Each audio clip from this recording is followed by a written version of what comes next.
4 minutes, 30 seconds remaining.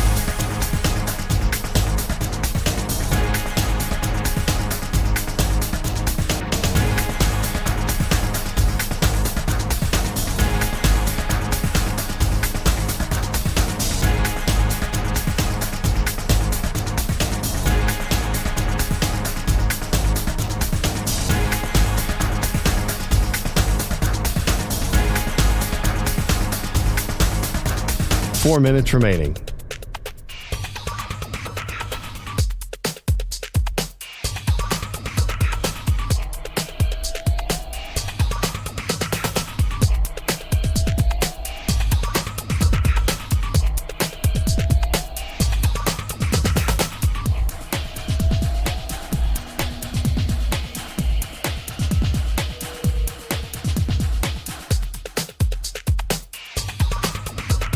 Three minutes, 30 seconds remaining.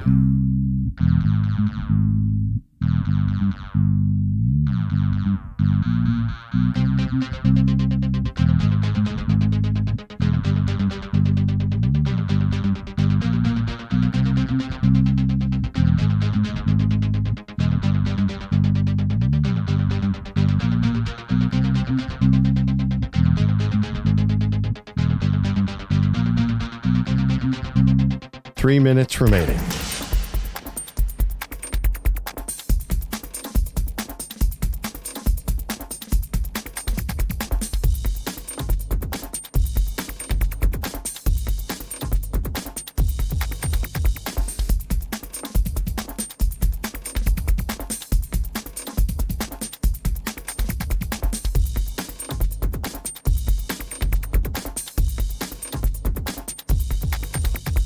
Two minutes, 30 seconds remaining.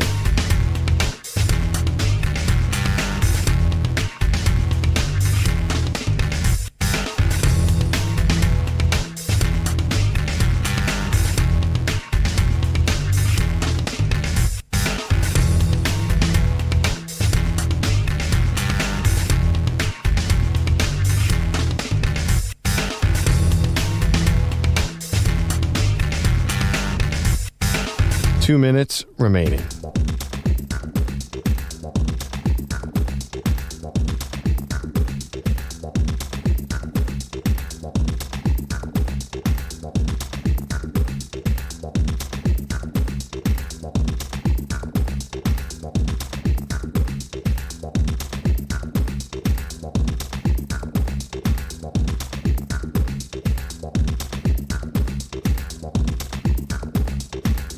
1 minute, 30 seconds remaining.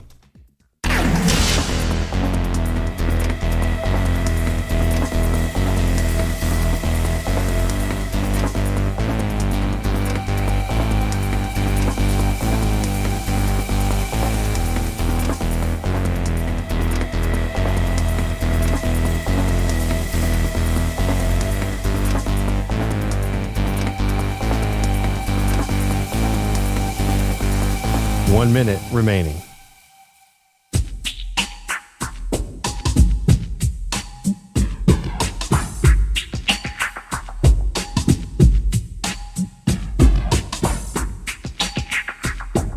.45 seconds remaining.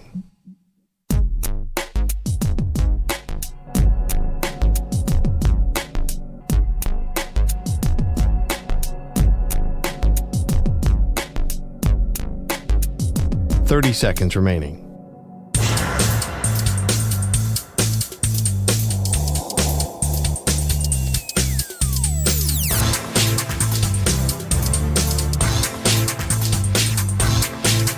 .15 seconds.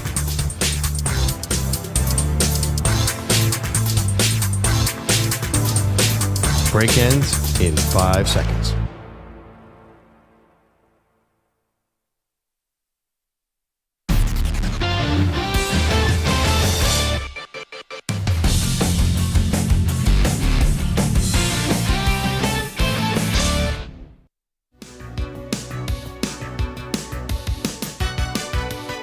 All right, this portion of the show is brought to you by Wesley Financial. Stuck in a timeshare and want out? Contact Wesley Financial Group now and get a free timeshare exit information kit at wesleyfinancialgroup.com. I have a small issue. We'll get to headlines in 1 second here. you were talking the other day about Texas Tech football. Yeah. So somehow Texas Tech football has bought the entire media because every media outlet has a feature on Texas Tech football this week. Yeah, right. Because they signed this big offensive lineman as 5-star. Well, they have this they're T. Boone Pickens. Yes. And all the hype about Texas Tech. Are people not paying attention to Texas A&M? Like, you cannot. You're in Texas. First of all, you can pay a guy now. You're going to compete with Baylor, SMU, Texas A&M, Texas Tech. You can't buy a title in college football. You can't buy it in baseball either, by the way, Mets fans out there. So I just don't. I think it's an overhype to me. And it's not. You brought it up the other day. I just feel like there's this gigantic wave supporting Texas Tech. Like, what is have we seen a team buy a title? Are you saying Ohio State did it last year? I have to see it. I think that there's so much more involved here. Well, okay, here's the thing. Buying the title or buying very close to the title, right? So you might not win it every year, but, there was the story that Texas, like the Longhorns, had it was 30 this million? Year, 35 to 40, which has been sort of poo-pooed by the school. But just like you said, Ohio State literally did it last year. Texas has been damn close. These are the teams that are like, Oregon was the number one team in the country. Yeah, they didn't win it, but if you're just going to hold up the winner every time, you got to also look at what's around the winner. Ohio State, though, you could say they bought, but they had a lot of guys. They just had a very experienced team last year, and they still got their butt kicked by Michigan, by the way. But they still, like JTT and all those defensive players have been around forever. So I don't think they bought that team. Yeah, I think but they had to retain those guys. It's not maybe going into the portal and getting them, but to keep them. But at Texas Tech is not about retaining guys. It's about buying your way into relevance. And I think that's going to be really interesting to see that play out because I see it in other sports. We're talking about Devin Booker just re-signed for $73 million. We thought Matt Ishbia was going to buy a title with Phoenix, and it's hard. There's a cap there, but generally, money does not equal championships. Right. So you're correct, but that's where Deion Sanders at the Big 12 Media Days yesterday was saying we need a salary cap, not just so there's transparency about who's getting paid what, but that there's a limit on the spending. And so in the world you're imagining, the money goes so far over this cap, right, that it almost renders it irrelevant because you'd be able to overspend off of your cap. What Deion, I think, was trying to posit is let's take that away. So it's more like the NFL where in theory, Jacksonville has the same, chance to win as the Dallas Cowboys, as the Kansas City Chiefs, as the San Francisco 49ers. In theory. Right. I think, honestly, if they're going to go to the NFL model, the first thing, the second thing, and the third thing they have to fix is scheduling. That's why you go to the 60 teams. This is ridiculous. I thought you saw Did you a team. say 60 or 16? Well, 60, right? Isn't that the number of the teams? They're talking about a 60-team league. Isn't that the Big Five? I thought you meant a 60-team playoff. No, it's I was whoa. The power model. The power model is 60 teams, I believe. Eventually, the SEC and Big Ten would lead the way. So it's kind of a mini NFL, and then you can make more even scheduling. And people resist that, obviously, because they don't want it to just be pro sports. They wanted to have tradition. Yep. But I don't care about the salary cap. You got to make the scheduling more fair to figure out what's actually going on here. And I honestly think the SEC schools are underrated. I'm one of those guys. I'm the SEC, they deserved more teams in the big playoff last year. So I think there's a lot of ways to view this. But back to your point, this Texas Tech hype, I have to see that during the season. Yeah, their schedule's awful, so they'll win a lot of games. But I don't think that team is going to break through. I think the Blue Bloods are going to persist, Mag. I think you and I are a little bit different on this. 888-710-4ISN, 888-710-4476. What a salary cap in college football and Blue Bloods. Andrew Bogusch is here. What's up, Bogusch? Guys, before we get to last night's action, Jeopardy did it again. Oh, boy. These contestants know all the foods that start with Q or the middle name of 7th century European rulers, but they don't know sports. This was last night's $800 clue in sporty stuff. This UConn star had an intense spring in 2025. Playing on her first national championship team and being picked first in the WNBA draft. Rahul. Who is Caitlin Clark? No. Scott or Sarah? That's Paige Beckers. And everyone in Iowa, just a little piece of them died there. So yeah, I would have gone Caitlin Clark too. There was a picture of Paige Beckers. Oh, there's a photo. A photo of her. Wow. It says 2025. She was the number one pick in the draft like 3 weeks ago. And at the very least, you should know that the picture is not Caitlin Clark. That to me is the biggest thing. When you look at it, you go, if you know Caitlin Clark's, like, I don't know how you don't know what Caitlin Clark looks like, and she doesn't look like Paige Beckers. I'm not sure my parents know what Caitlin Clark looks like. I bet they do. They definitely do. I'm not so sure. They definitely don't know what Paige Beckers looks like. So that's why my objection is the guy, Rahul, was looking at the thing. Damn it, Rahul. At the screen, and he should have at least known that it wasn't Caitlin Clark. I'm okay with him not knowing. Are we there with Caitlin Clark? I don't know. Is she, Yeah. Could she be a little, I don't want to say generic, like, young white woman, but like, could it be? I don't know. And then silence from the other two people, from Scott and Sarah. They got nothing. Thanks a lot, Scott and Sarah. I was actually doing, I didn't want to say it because we were doing an argument. Can I get it? Was Caitlin Clark the most famous basketball player? Yeah, we were legit talking about argument. that. But then, is she the most famous basketball player now? so I went, looked at the social media metrics to compare. I mean, it's like night and day. Like she's so far below like the LeBrons and the Currys of the world, who are much older. So that makes sense. Yeah, LeBron's But, like, been around since 2000. LeBron's got 180 million followers, and she has 3 million followers on Instagram. I don't even know if she's on Instagram. I'm not sure she's quite as universally known for non-sports fans as we might think. But again, it goes back to the idea. If I showed a picture of Pope, Francis. Pontius III from 1394, all four of them would have been ringing in immediately with the answer.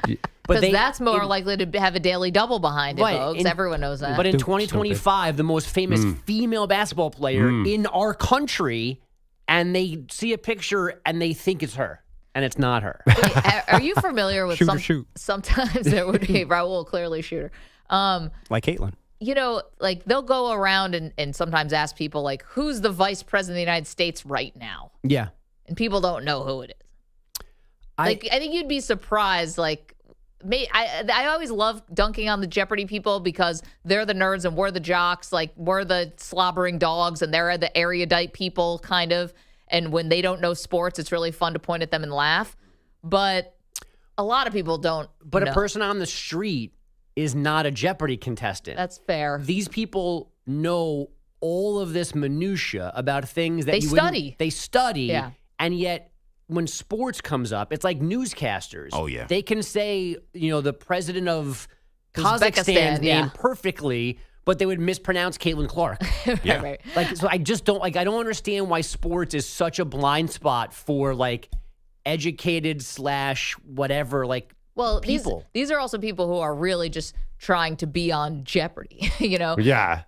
Don't you guys have people in your life who know nothing about sports? I have a bunch. Right, but they're not Jeopardy contestants. They could be. Yeah, like, trust me, my They're my closer nerdy than friends. us. Yeah, I have a guy friend who's really smart. He could definitely be on Jeopardy, and the only player he knows is Victor Wembanyama because he watches his YouTube. He's like, "Have you seen this 7'7" guy?" I'm like, "Yeah, I've heard of him." There's a he doesn't know a single other player in the NBA except But LeBron. But I bet if he was going to be on Jeopardy 6 months from now, he'd do some sports study. he would have no idea. I who don't know if you Caitlin can Clark catch was. up that quickly. It'd be I like still us haven't. trying to Rosie like Perez did. mainline Shakespeare. But I actually saw a comedian saying, I can't believe they still, once Alex Trebek now has passed away, I forgot what comedian this was, said, I can't believe they still interview these people and ask them like these fun facts about Yeah. themselves, the 3 Jeopardy contestants, because clearly the best fun fact they're going to have for the rest of their life is I was on Jeopardy once. So nothing else is ever going to compare, but you can't use that in the moment.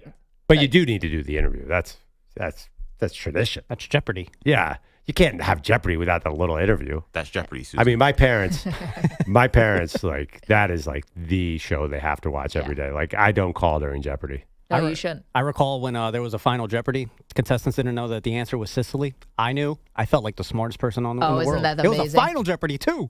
Look at you. I get the genius. sense that Jeopardy is definitely the show that everyone wants to be on the most. Because I asked Andrea that literally No. on Monday. I kind of and she want to said be. yes. I don't know. Price is Right.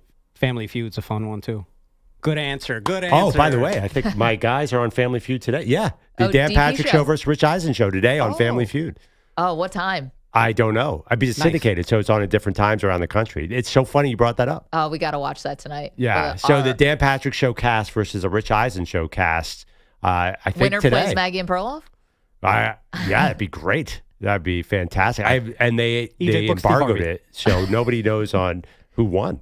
That's amazing. I would love to be at that part at the end with the clock. By the way, I think we get smoked in Jeopardy. And it's so By the funny. Dan Patrick Show or Rich Eisen, we'd hold our own. Both. Wait, in Jeopardy or Family Feud? Jeopardy. Oh, no, this is a Family Feud. Oh, I thought This it is was Family Feud. Oh, that's different. I saw a Family Feud, we would do well. sorry, I saw a social media post of the worst Family Feud answers of all time, and there was one. When does a pregnant woman start to show? And the answer was, the woman goes, September. That was the number one. There were so many. We got to play this. Some of them are dirty, and most of them were. Whenever Steve Harvey's there, Steve Harvey's look at a dumb answer is the greatest thing in talk show. He's like, and I'm gonna say, yeah. Yeah, I hate when he just turns to the camera deadpan. It is the greatest move. Yeah. It's the best comedy move of all time. I think it's why, Alex Trebek, people still pine over him, or Bob Barker. These are big shoes to fill. Nobody's like, man, I want to go back to the Richard Dawson days. Oh, no, Richard Dawson was a god. But Steve Harvey is He's like, great, there's too. been 100 hosts now of Family Feud, and Steve Harvey is like, Oh, right, but let's not. Richard Dawson was super popular. He used to basically make out with everybody on he the set. kissed every woman on the lips, no matter what age, what marital status. Manny, if you ever saw this, you would be appalled, because I'm appalled, and I'm older than you. You mean to tell me Family Feud didn't begin with Steve Harvey? Wow. Yeah. This Richard guy, Dawson was actually a Dawson, really good actor, too. He was in some major movies in the 60s and 70s. he just plants one on these women, and it's like, it's the 70s, so like, no, there was no Me Too then. Like, you could just do that kind of thing. I hate to say, you could probably, unfortunately, people get away with it now, but back then, you could just straight up kiss a man's wife if in front of him, if you're Richard Dawson. Oh. If you And hosted then a his game daughter, show. and then what his if you didn't? niece, Yeah. and then It's a very specific rule. this guy was just hitting everyone down the row. Yeah. Show after show after show. I'm like, how did he not get some kind of weird cold sore? Like, I'm sure he did. Mono, man. Sam Darnold got mono. yeah, I don't know if there's any tongue, but still, so gross. So gross. Like, you think The Bachelor and they're all making out with each other, and that gets kind of gross. Richard Dawson was Are doing you trying that to cancel? nightly. Are you trying to cancel Richard Dawson who's been dead? Is that what's happening here? It's shocking. It doesn't hold up. Let's put it that way. I'm not canceling him. I'm just saying it doesn't hold Oh, up. my I God. definitely don't need to see you tongue kissing. Technically, you go on Family Feud, so I guess that's consent, but boy. Oh, think wow. that's consent, Judge. I don't know. I mean, that's the defense for Richard Good Dawson. answer. Good answer. No, the defense was it was 1964. Also, I think Richard Dawson was well liked and is supposed to be a good guy. Steve Harvey, on the other hand, is supposed to be like very bristly, right? He's really great. You're not on the allowed to show. talk to Steve Harvey on his show. Like, I get it, but Oh, is this you can't make eye contact with Steve yeah, Harvey? yeah, but that was famous. He had a letter saying, "Do not make small talk with me when I'm walking to the studio," which I totally get if you're a star like that. But he's not known as Mr. Friendly. I think Richard Dawson was well liked. He's like in the Bob Barker category. Got it. But Yeah. Bob wasn't laying one on all these women. And then again, wife. Wow. It's like your wife, your daughter, your niece, your other niece, The price is wrong. Bob let's Barker, by the kiss. way, was the. I mean, dude, you know the blonde women around Bob Barker? That guy's the ultimate womanizer. But I he know. kept it in the back. he kept it off stage. He wasn't like feeling him up on the Plinko. I mean, Bob Plinko was Barker. awesome. Bob Barker, like, I mean, oh, whatever. I'm not even getting this. Like, he was a player. Dude, beat up Happy Gilmore. I mean, he's shooting fish in a barrel. He's got all his women just right there. Doesn't have to work for it. But Bob Barker's a legend. Richard Dawson was just friendly. A little too friendly.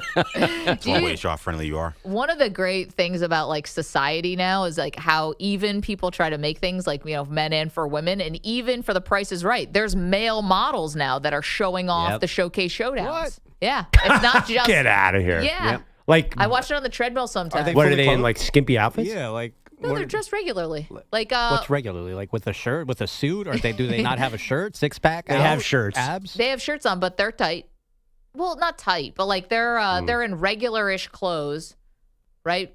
Bogusch, this is like Yeah, I mean, like casual clothes, and they show off jet skis and living room Right. furniture sets and stuff. and sometimes I feel like they're themed outfits. Like they might have a bathing suit on and a tank top Oh, yeah, of for the course, yeah. jet ski portion of Right. the I showdown, recall showcase those, showdown. It looks like a bunch of Kens, like with the Yeah. Barbies now. I've seen a lot of shirtless male models for Price is Right, actually. Oh, okay, They do good for take off them. their shirt.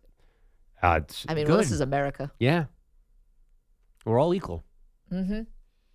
Bogus, you should do the rest of your other show. Oh, so without a shirt on. that's fine to have basically half-naked women on Price is Right and men now. And just because Richard Dawson is friendly, he gets canceled. Get out of here. He's like, come here, Deborah. Ugh. Go watch him, Annie. You tell me what you think. 888-710-4ISN. Really hope he doesn't sound like that. Off-putting. Yeah. Sorry. That was the inner monologue. 888-710-4ISN. I feel bad for your husband now. Come here, Andy. I love you. Come over here. I love you. Okay. Look at my feet. You can't miss them. Top of the hour. Mount Olympus and Mount Olympus, the four sports gods, period. Maggie Perloff. You're in a 5-minute break.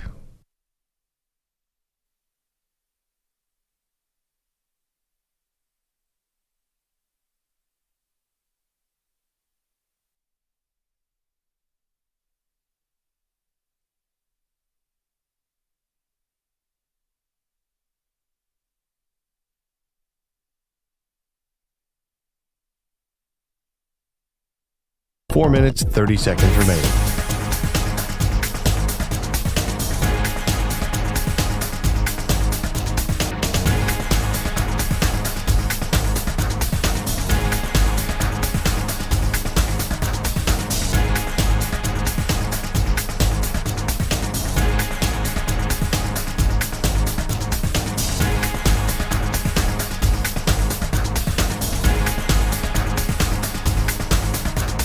Four minutes remaining.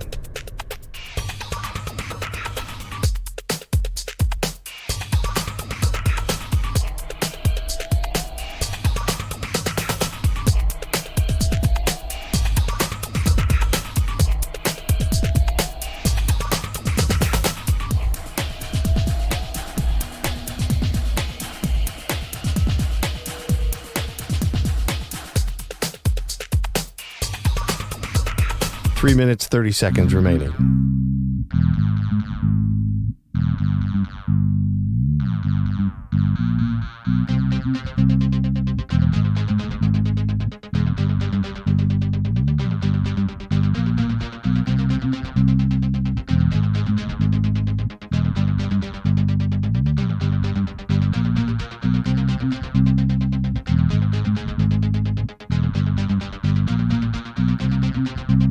Three minutes remaining.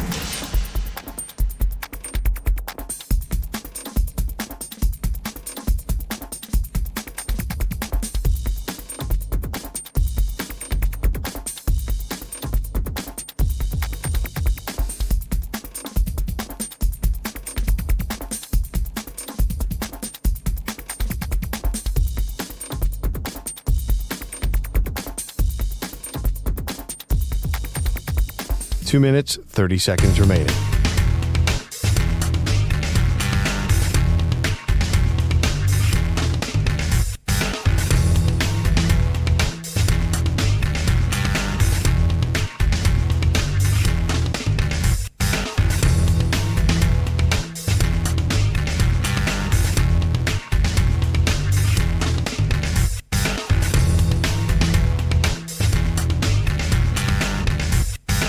Two minutes remaining.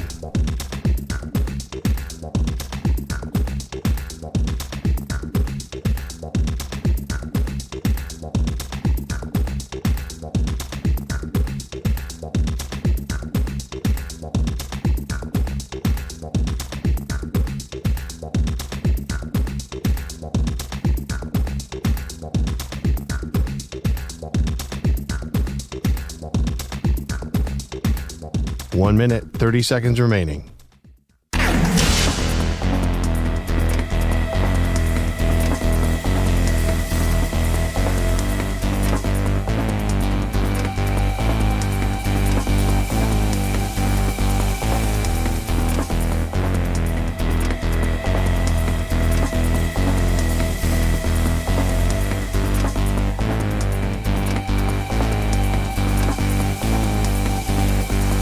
One minute remaining.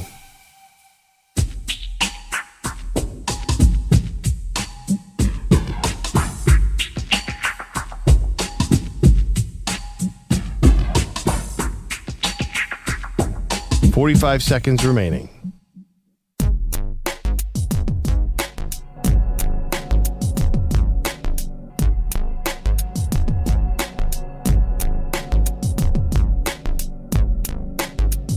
30 seconds remaining.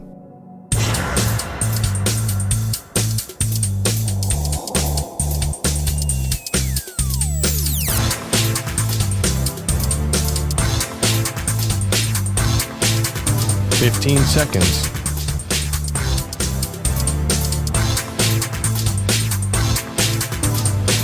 Break ends in 5 seconds.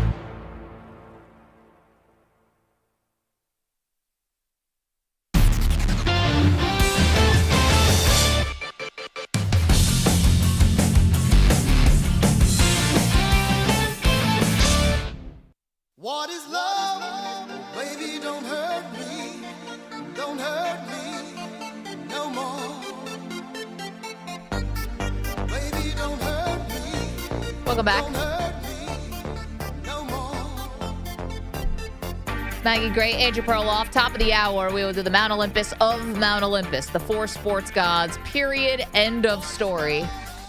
Perloff and I have been, in the whole show, we've been crisscrossing the country, doing the Mount Olympus of all the different sports cities, and now it's time to face the music here. Yeah. Four only. It's Pearl. funny. I was actually thinking, like, what cities did we miss that we could have done? Because we're talking about what was the best sports cities yesterday. Yeah, well, we expanded it by a week to include more cities. So ESPN is doing 50 states in 50 days. You ever seen that program? They do it every year, I think. Mm-hmm. And they did Louisville, Kentucky. That's a good one. I mean, it's small. We could have done that one. So somebody who I think is probably going to be on both of our Yeah. lists is going to be representing Louisville, I would imagine, Yes. at the top of the hour. But also, too, they talked a lot about could we have gotten a horse in there? That would have been awesome. We could have have to gotten be a lot born of in basketball Kentucky? players, a boxer, and some horses. So I think that would have been a good one. That's the one that I regret. But is this like at all of the individual athletes, how we handled them for our Mount Olympus project? Because you had to be born in that city. Was No, Secretariat actually born in Louisville, in Kentucky? I have no idea. No, we didn't say you. Right. You didn't have to be born in that city. For an individual sport athlete, you did. For a team sport, you did not. Remember Joe Louis? Well, I guess No, that's not a Joe real- Louis was born in the South and then Detroit, but close enough, right? Well, yeah, but those horses were probably born there. I in don't stables. think Secretariat was born in Kentucky. Oh, really? Where was he born? I gotta Where look would it he up. have been born? But I anyway, don't know. he's. Did anyone else watch Seabiscuit? But the other thing too is they were talking about Lamar Jackson could have made that one too. Oh, for going to college. and all that. Yeah. Well, you have to for Rick Pitino. The college cities would have been fun. It was hard for college cities to break through on this because guys were there for 4 years, and we had like Willie McCovey who was in San Francisco for 20 years, so he didn't What if actually you just make it. did Kentucky, not Louisville? Right. Well, that's the thing. Then we would take the area. Sure. I regret to inform you that Secretariat was born in Virginia. That's what I'm seeing also. But I'm sure there's other great horses, but I just can't Well, I think mean, of any. listen. I mean, how much time did he spend? I'm sure he spent a significant chunk of his life in Kentucky. Am I wrong? Manny, stop everything. Find out how did Secretariat split his time. Yeah, he had a house in. Yeah, he probably got to put on. Summers by the lake. I was going to say, where did In he Ohio. summer? But the controversial, ESPN did a top 100 athletes of the 20th century, and the most controversial pick was Secretariat by far, by like a mile. That's what I guess you guys weren't in the media at that point. I don't think I was really either. No, but you and I were both working at Sports Illustrated when it was a very big debate about whether they were going to give Sports Person of the Year to American Pharoah or Serena Williams. And Serena won. And she acknowledged it in her like acceptance speech. Said, "I almost like lost this to a horse."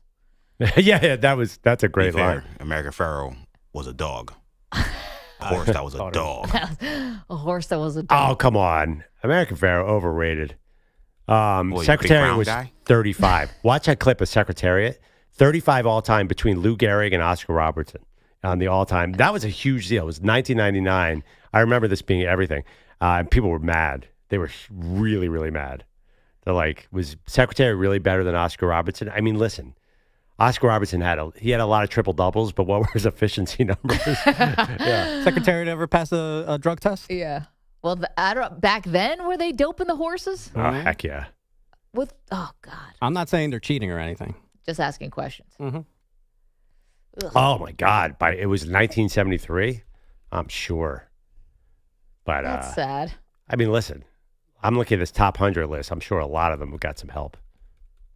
There's only one animal. Hey, I was thinking about Yeah. this. When we do our Mount Olympus, the 4 sports gods period, are we also going to do the underworld? Oh, I'd be Oh, down. we should.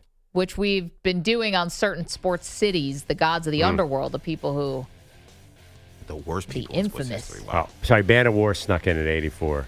1919. No Seabiscuit. Disappointing. where did he spend his summers? I got my top choice for the underworld. That's obvious.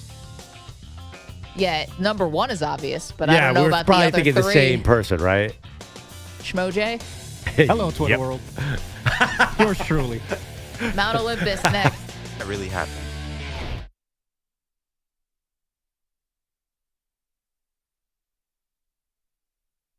You're in a 5-minute break.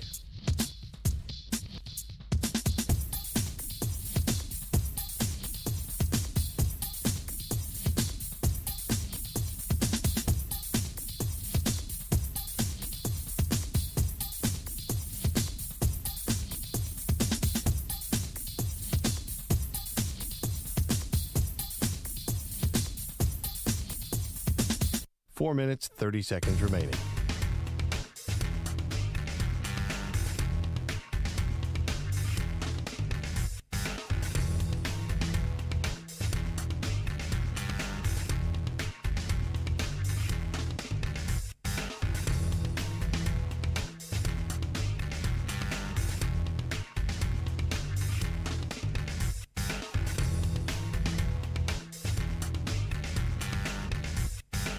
Four minutes remaining.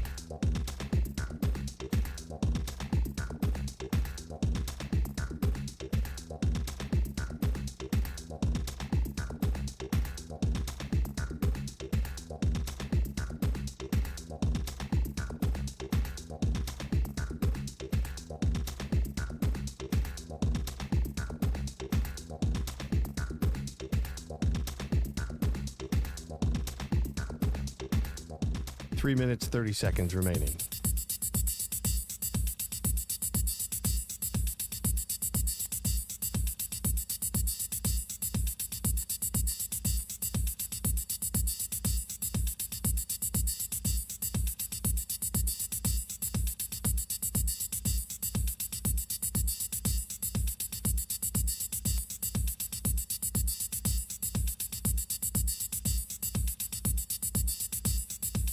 Three minutes remaining.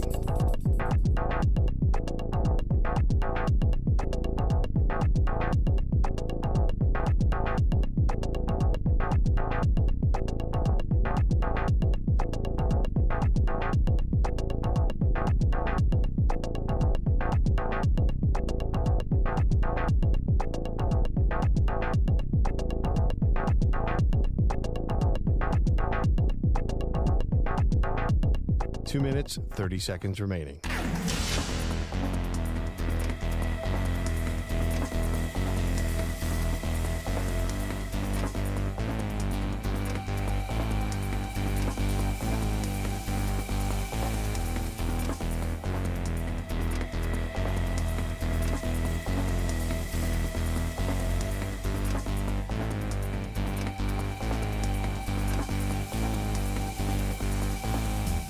Two minutes remaining.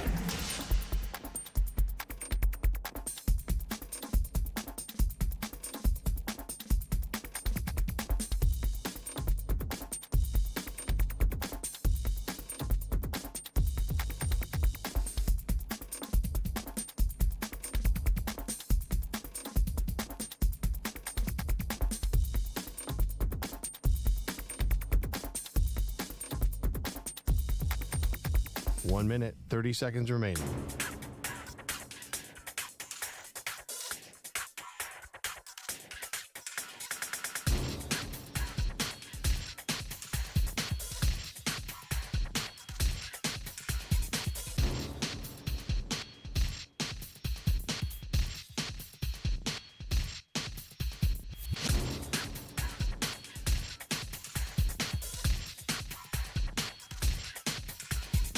One minute remaining.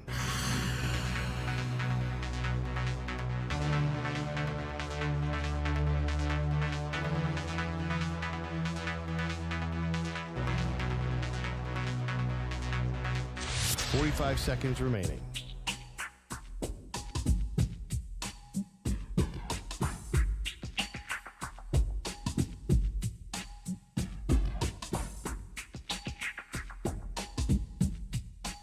Seconds remaining.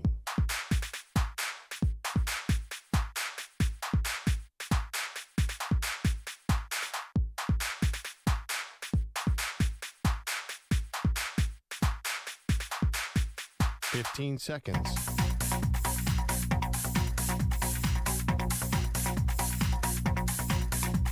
Break ends in 5 seconds.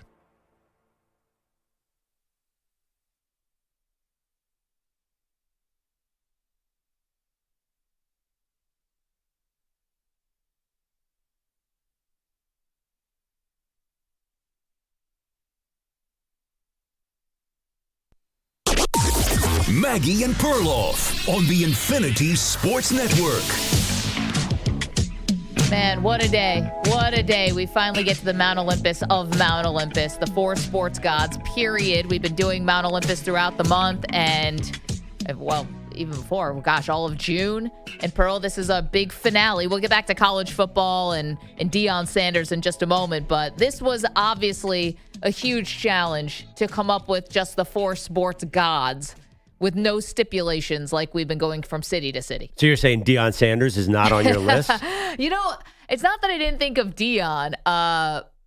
It crossed my mind for a second, just is there a football player? Don't forget, I had 2 songs. Well, I think Bo Jackson would probably block out Deion because he was a little better at baseball. Maybe not. But Bo is like special. Deion's pretty special too. Like we're talking about sports gods, so you really have to transcend. So those guys are sports gods. The problem is 4. We only get 4, Maggie. I know. And Manny, why don't we hit the music? Let's get to it. And let's see if any football players make our lists.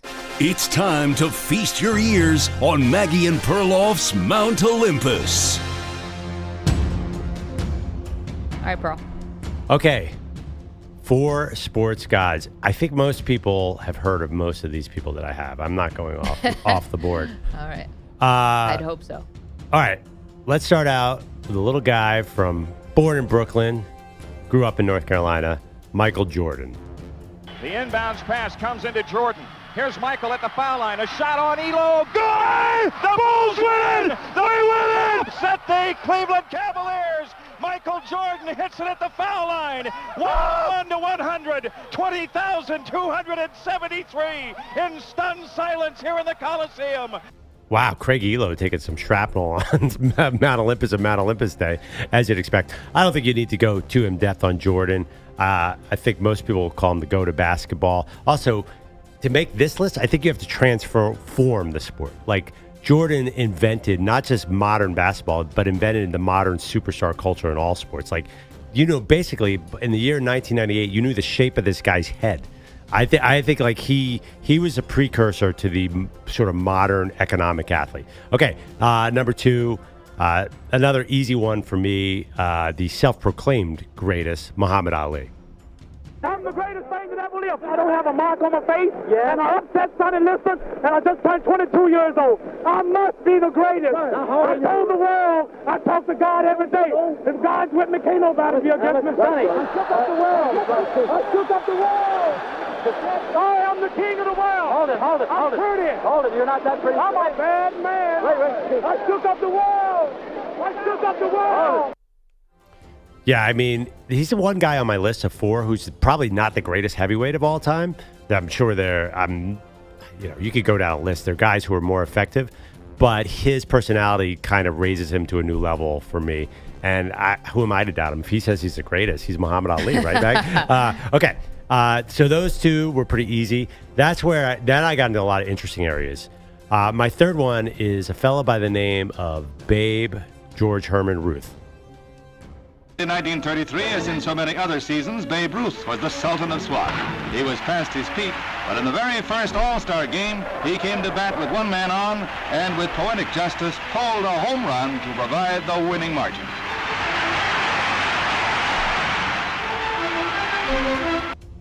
Real quick, can I just say some funny Babe Ruth stats?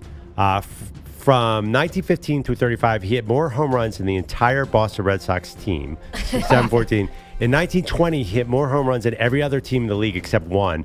That'd be like if a guy next season hit 278 homers. People don't know this. He was 3-0 with a .88 ERA as a pitcher in the World Series for the Red Sox.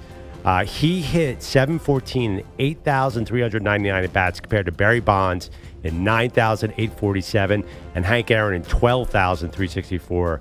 He was so far. When he retired, last one, he had 714 home runs. The next closest was Lou Gehrig at 378. Damn. So this is also, you could argue the leagues were not integrated. That's a big factor. But baseball was also the sport in America, kind of like football is today. So I will say that, yes, listen, we have no idea. Josh Gibson might have been just as great, probably was. But Babe was doing it against a lot of people. Like, baseball was a big deal, so he was transcendent. And you say, you're the Babe Ruth of this. That's got to mean something. My last choice, I am going with the great one. Shipnick ahead to Robitaille. Robitaille with Gretzky to Trailer. Gives it to Gretzky. Right side to McSorley. Back in front to Gretzky. He scores! Wayne Gretzky's NHL record book is now complete. He's the all-time leader in points, assists, and now with his 802nd goal, the all-time leading goal scorer in the history of the National Hockey League. Okay. I think Wayne Gretzky speaks for himself. I had a really, that was my fourth choice, I'm going to be honest. And there was another goal-scoring sport that I strongly considered. But the one thing about Gretzky is he's definitely the best hockey player ever. Like, you don't have to debate that. Yeah. So being number one in your sport without a doubt, like Jordan, like, pretty much like Babe, like that meant a big deal to me because there's another couple of athletes who I'm like, well, is he really the guy I want to represent the sport? But no doubt with Gretzky. And obviously brought hockey to America. Andres, may I ask who that goal-scoring player was? That's the problem. There were two soccer players that I couldn't choose between, so I went with the hockey player. So who? Can I get the first two out, please? No, because wait, why don't we let Maggie do her list? Okay, because enough. I'm sure she had a similar debate. Sure. Yeah. Okay. So it's an amazing list. I mean, I can't Yeah, wait, you can. I can't poke any holes in it. Yeah. But I'm sure I can't poke any holes in yours too. I mean, this is the goats of the goats. But I went in a different direction than you for 2 out of the 4. I'm with you on being unassailable about Muhammad Ali. Right. And you mentioned about, his impact. I think also, and this is going to become a theme for my Mount Olympus, the impact beyond the sport, which makes them godlike. And when Muhammad Ali refuses to be drafted the Vietnam War, I don't have a quarrel with the Viet Cong. The stand that he took, the years that he lost, all of that, I think that's what takes you beyond just the success that you have into a different realm, is when you become that sort of cultural icon. And it was global. It was worldwide. Meeting him, I got to say this at the end of his life, was like meeting royalty. I felt like that. And I think what he became, what he meant to so many people, again, across the globe, got to be on there. Ali, a sports god. I'm also with you on Jordan. Global in a different way. Global more as like marketing, I would say merchandise, but like not, Ali was selling like hope for people and change. Michael Jordan was selling, I don't know, like fame, I guess, and in some ways, maybe he was a little reluctant to it. Maybe Nike and the NBA was doing it for him. But bringing this like global awareness to superstardom in a different vein than Muhammad Ali, but still so important for where are we today, So, but I think that what you're saying is if Michael Jordan is on your Mount Olympus, he's the greatest basketball player of all time? He's on my Mount Olympus. Let's hear it. A look away to Livingston. Jordan. Oh, a spectacular move by Michael Jordan. You see what I did there? Yeah, because I'm a LeBron person. But here's the thing, LeBron can't globalize a game that was globalized by Jordan 20 years earlier. If LeBron had been on the Dream Team in 1992, then maybe we're having a different discussion. How about you put Michael Jordan on there because he's the greatest individual athlete of our entire lifetime. He was amazing. The guy could fly and he won championships. That's why he's on there, not because of marketing. So Michael Jordan is on there. Yes, for all those reasons. And yes, I'm not going to turn this one into a LeBron Jordan debate. Jordan is on there. My bad. Obviously, I know what I'm doing when it comes to Ali and Michael Jordan. Now, here's where you and I are going to differ. The next 2 people that I have on my Mount Olympus, the sports gods, period, are ones that open doors for people who previously the door had been shut on for the most part, and how that impacts sports as a whole. So obviously, Jackie Robinson has to be on this Mount Olympus. With pinch batter Frank Keller at bat. Robinson dashes to the plate.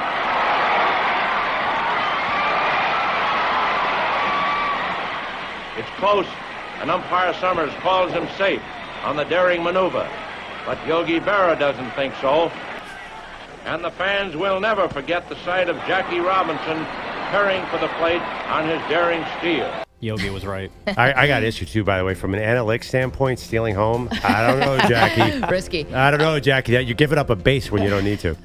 April 15th, 1947, Jackie Robinson ended racial segregation in baseball. And obviously, you know, I don't have to tell you that, and I don't tell anybody how important that was. And just how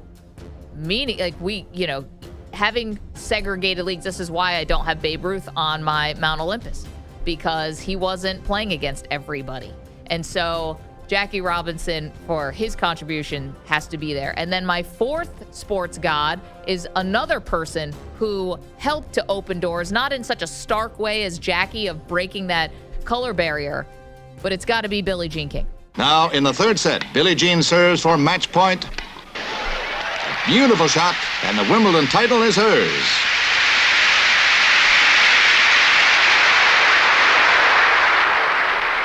The 22-year-old California girl receives the trophy from Princess Marina.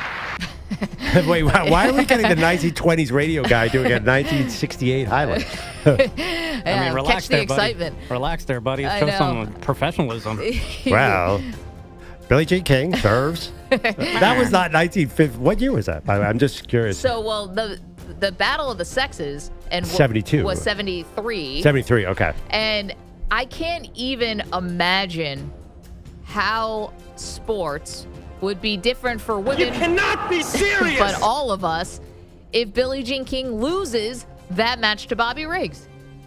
It would have been such a colossal setback for women everywhere, let alone Billie Jean King, a pioneer of getting equal prize money for women at the U.S. Open in 1973. Also, I believe, is when she got the equal prize money. She also is like a 12-time Grand Slam champion, number one in the world. And she said, I have to be number one for people to listen to me. And so she understood the power of sports there. And, you know, there are so many women who are responsible for women just participating in sports, period. But Billie Jean King is kind of the poster child for that. She has to be on the Mount Olympus. So let's recap it. Perloff and I both have Muhammad Ali and Michael Jordan on our list. Then I went with Babe Ruth and Wayne Gretzky. And I went with Jackie Robinson and Billie Jean King. So I got in a soccer conundrum. I'm like, I was thinking about Pele, who Andrew Bogusch brought up last week. One, I didn't want to steal it from Bogues. Edson Nascimento. Against Messi. And I'm like, I do not want to open this can of worms. I'm just going Gretzky. I'm It was choosing hard. not to participate. Yeah. Messi's probably the better player, right, Manny? Skill-wise, yes. You know, when it comes to all the success, perhaps it's still Pele. Well, didn't he have 3 World Cups? Yeah, Pele was rather Successful. big in the World Cup, and Messi fell flat very often until very recently. I have a question, though. Is there a Pele Maradona as far as sports gods? No? Well, Maradona had the hand of God. I mean, yeah, that's true. But I mean, I hate to say this because I feel like I'm pissing off my dad, but Diego Maradona was surpassed years ago by Lionel Messi. Sure. And I feel as though you can't have that conversation of Pele against Maradona in regards to one of the best soccer players when Maradona isn't even the best player to come out of his country anymore. Got it. Okay. What about football? So originally, when I did this back of the envelope, my back of the envelope was just not even thinking, just go off the gut, was Ali, Jordan, Tom Brady, and Tiger. I do think that Tiger at one point was the most recognizable face on the earth, they said. I don't know how Definitely. Nike did that study, I'm sure. But Brady, it just felt a little like, listen, Brady is and could be on this Mount Olympus, and I wouldn't even have a problem with it. But does Brady have the global impact that some of these other icons? He was, really good and won a lot. But did he open doors like Jackie Robinson? Did he stand up for civil rights like Muhammad Ali. Like, this is not the waters that Brady's swimming in. I think, well, first of all, Tiger didn't catch Nicklaus's major record. So that's one problem right off the bat. For me, that's why, it might be a stupid reason, but I couldn't put Tiger in there because he's not the greatest golfer of all time, arguably. And the thing is, Brady is the greatest football player of all time, but we got in this last week. It's a little shaky because, first of all, it's a massive team sport. It's not like basketball where LeBron and Jordan are clearly at a different level because there's only 5 guys on the court. I think Tom Brady was part of a team, so that's why I would ding him a little bit. He would have been probably my first, although Jim Brown probably would have been in strong consideration, right? Because I think Tom Brady. Taylor? Like, if you're just going the greatest football player, yeah, it's probably Jim Brown, right? It could be Jim Brown. I said it could be Lawrence Taylor. It could be Reggie White. I don't put know. Brown ahead of those guys. I think that. But yeah, I mean, that's like Tom Brady is a different category to me, just the nature of the sport. And because he's such a winner. But even we think Patrick Mahomes is technically the better quarterback. I have to be honest, I looked at the Olympics guy. Phelps jumped to mind, although, I say swimming's overrated. Yep. Usain Bolt jumped to mind. He's wildly impressive. I thought about Bolt because he still is considered just the fastest man alive. Oh, I mean, it was crazy. Easy there, Mags. You're going to make Noah Lyles angry. Yeah, yeah, right. Wait, Lyles didn't break his record. Usain Bolt still has the record just for being the fastest guy. Like, that should mean something on our planet. But the closest. I mean, I had Jesse Owens written in pencil too. That would have been perfect. Like, there's no reason Jesse Owens can't be on there. And honestly, I would almost say Carl Lewis was right there with Usain Bolt. Carl Lewis, because he did it in multiple events too. And let's not forget Skeets Nehemiah. Sorry, that's an inside joke. Inside the Did you guys get my text last night? Yeah. Nobody nobody here knew who Skeets Nehemiah was until I educated them. Yeah, but anyway, that was a big one. Those are all amazing choices. 2 sport athletes. It's crazy. I probably would put Carl Lewis above Usain Bolt, but that jumped to mind as well. And Simone Biles, greatest gymnast of all time. God, this was hard. It was. Phelps was hard because he's the most decorated American Olympic athlete of all time. I think Perloff is getting in my brain a little bit, though, because I'm like, swimming. I bet you we get a couple Jim Thorpe calls, too, because he did every sport, Well, that's not the first thing that came to mind with Phelps.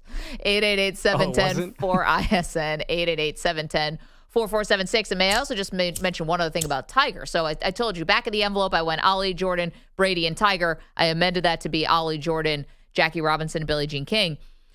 Tiger has a lot of scandals, and I wasn't sure if that should, I want to say take him down a notch, but like these things happened, like does it take any of the shine off of him as far as for sports gods, period? We're talking about the elite of the elite of the elite. Yeah. And obviously like what he did for golf and the demographic that he exposed golf to as far as making like golf cool maybe or whatever that, and he is a trailblazer. I'm not saying that. It's just he also has this other, like he was a tabloid fodder for years. He had a serial cheating problem. But my group liked to party, by the way. I got the Babe. The Babe never met. You could buy a Babe beer anywhere. Michael Jordan would sample 3 gambling with you. That's the great true. one, obviously, married up, believe it or not. And Ali was famously enjoyed his social time as well. That's true. So I think I beat you on the partying front a little bit.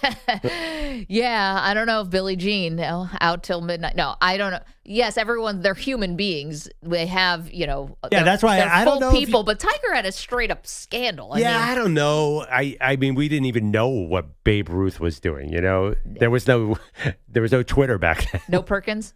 Eating hot dogs. Hot dogs, drinking beer in the Have dugout. you ever seen the John Goodman movie, Babe? Like he took advantage of his fame. Which I think I'm giving them thumbs up for that. Tiger, on the other hand, took it too far. Yeah. Easy. What makes you say that? Easy, my friend. 888. The Perkins restaurant thing, that was a little too much. It was a little too much. 888. Well, listen, Perloff, the heart. You love who you love. Wasn't the heart. It wasn't the heart. 888-710. Went there for the food. Different organ. 888-710-4ISN. 888-710-4476. So there you go. The Mount Olympus of Mount Olympus. Again, Perloff has Ali, Jordan, Babe Ruth, and Wayne Gretzky. He was a player. I have Ali, Jordan, Jackie Robinson, and Billie Jean King. Who got closest to the truth? Let us know. Also, youtube.com/InfinitySportsNet. Twitch is up too. Twitch.tv/InfinitySportsNetwork. Twitter Live is down right now, but you can come in, leave comments. You can also email us at maggieandperloff@gmail.com. You're in a 5-minute break.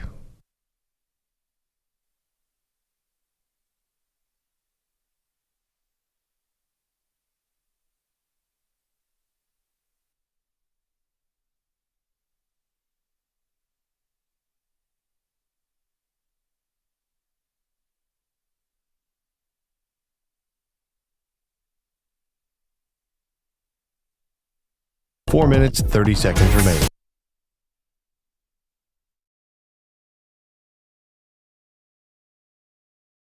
Yo, Big Friendly, let me ask you something real quick. Why everybody spit sound like nigga night clips? You ancient, bro, like turn the dial old. You probably smell like mothballs and mold. Talking about your sling like it still got charm. But every woman just runs from your cologne alarm. Out here begging them to get a whiff. That ain't game, man, it's a red flag gift. You keep name dropping Miss Aces like she a godsend, but she couldn't teach you to flow past the weekend. 3 years of poems, congrats on the haikus. Now go write one titled Why I Always Lose. You think you got depth, you just stuck in a loop. AI came in, now you looking like a washed up truth. Should've stayed retired, sat back with the readers.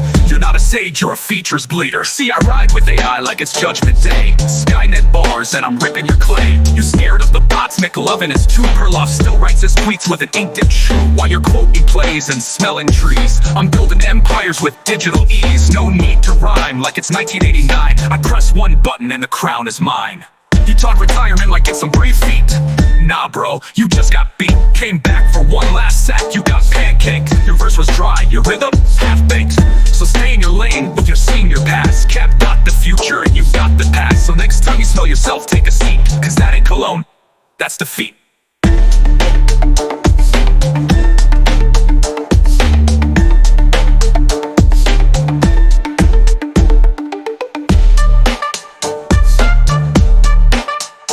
You said mistakes is touch on the right bar. She failed, bro, you still sound like a Hallmark card. 3 years of rhyme class and this is the best. You swing with the ladies got laughed out west. You talk meds and metaphors like it's deep.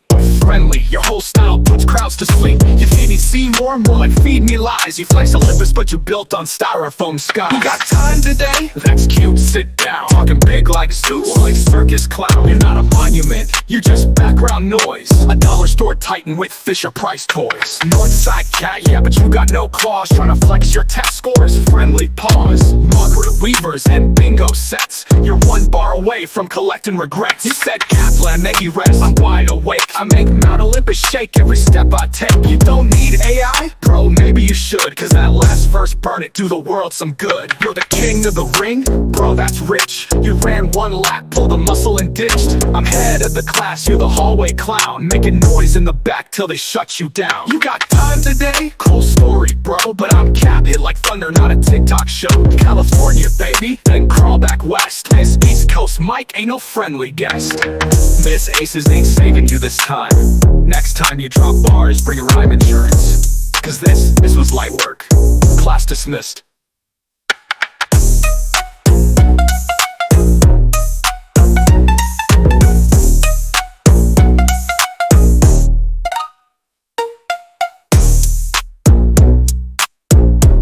Yo, Big Friendly, let me ask you something real quick. Why every bar you spit sound like naked night clips? You ancient bro, like turn the dial old. You probably smell like mothballs and mold.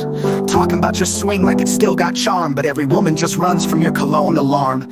Out here begging them to get a whiff. That ain't game, man, it's a red flag gift. You keep name dropping Miss Aces like she a godsend, but she couldn't teach you to flow past the weekend. 3 years of poems, congrats on the haikus. Now go write one titled Why I Always Lose. You think you got depth, you just stuck in a loop. AI came in, now you looking like a washed up troop. Should've stayed retired, sat back with the readers. You're not a sage, you're a features bleeder. Keep name dropping Miss Aces like she a godsend, but she couldn't teach you to flow past the weekend. 3 years of poems, congrats on the haikus. Now go write one titled Why I Always Lose. You think you got depth, you just stuck in a loop. AI came in, now you looking like a washed up troop. Should've stayed retired, sat back with the readers. You're not a sage, you're a features bleeder. See, I ride with AI like it's Judgment Day. Skynet bars and I'm ripping your clay. You're scared of the bots, McLovin is too. Perloff still writes his tweets with an inked shoe. While you're quoting plays and smelling trees, I'm building empires with digital ease. No need to ride like it's 1989. I press one button and the crown is mine. You talk retirement like it's some brave feat. Nah bro, you just got beat.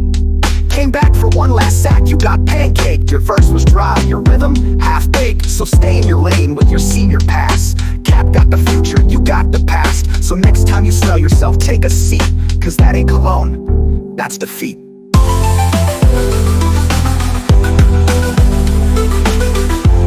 Mount Olympus. We did 4 sports gods in pretty much every city around the country. And now we're just doing the ultimate 4 sports gods for the world. Although we all went North American here, didn't we? Yeah, the world, except for none of us have a soccer I got player Canada in mind. I have the great one. I got Ali, Jordan, Wayne Gretzky, and Babe. I went with Ali and Jordan as well. I also went with Jackie Robinson and Billie Jean King. Yeah, Bogusch is here. Sorry, Pearl, go ahead. I just love that we have all those old-timey radio guys. Like, we should do a whole show in old-timey radio voice one time.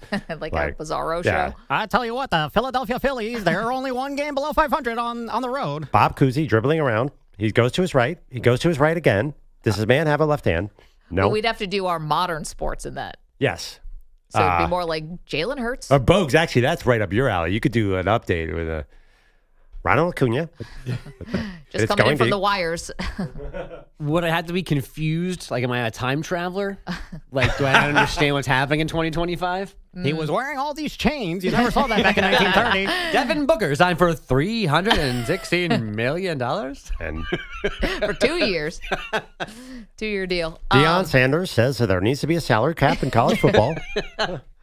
Calls the quarterback off the chain. I was going to say, yeah, Deion Sanders, who, in my opinion, won't be born for another 40 years. Yeah. I'll tell you what, that new quarterback, he's the bee's knees. Yes.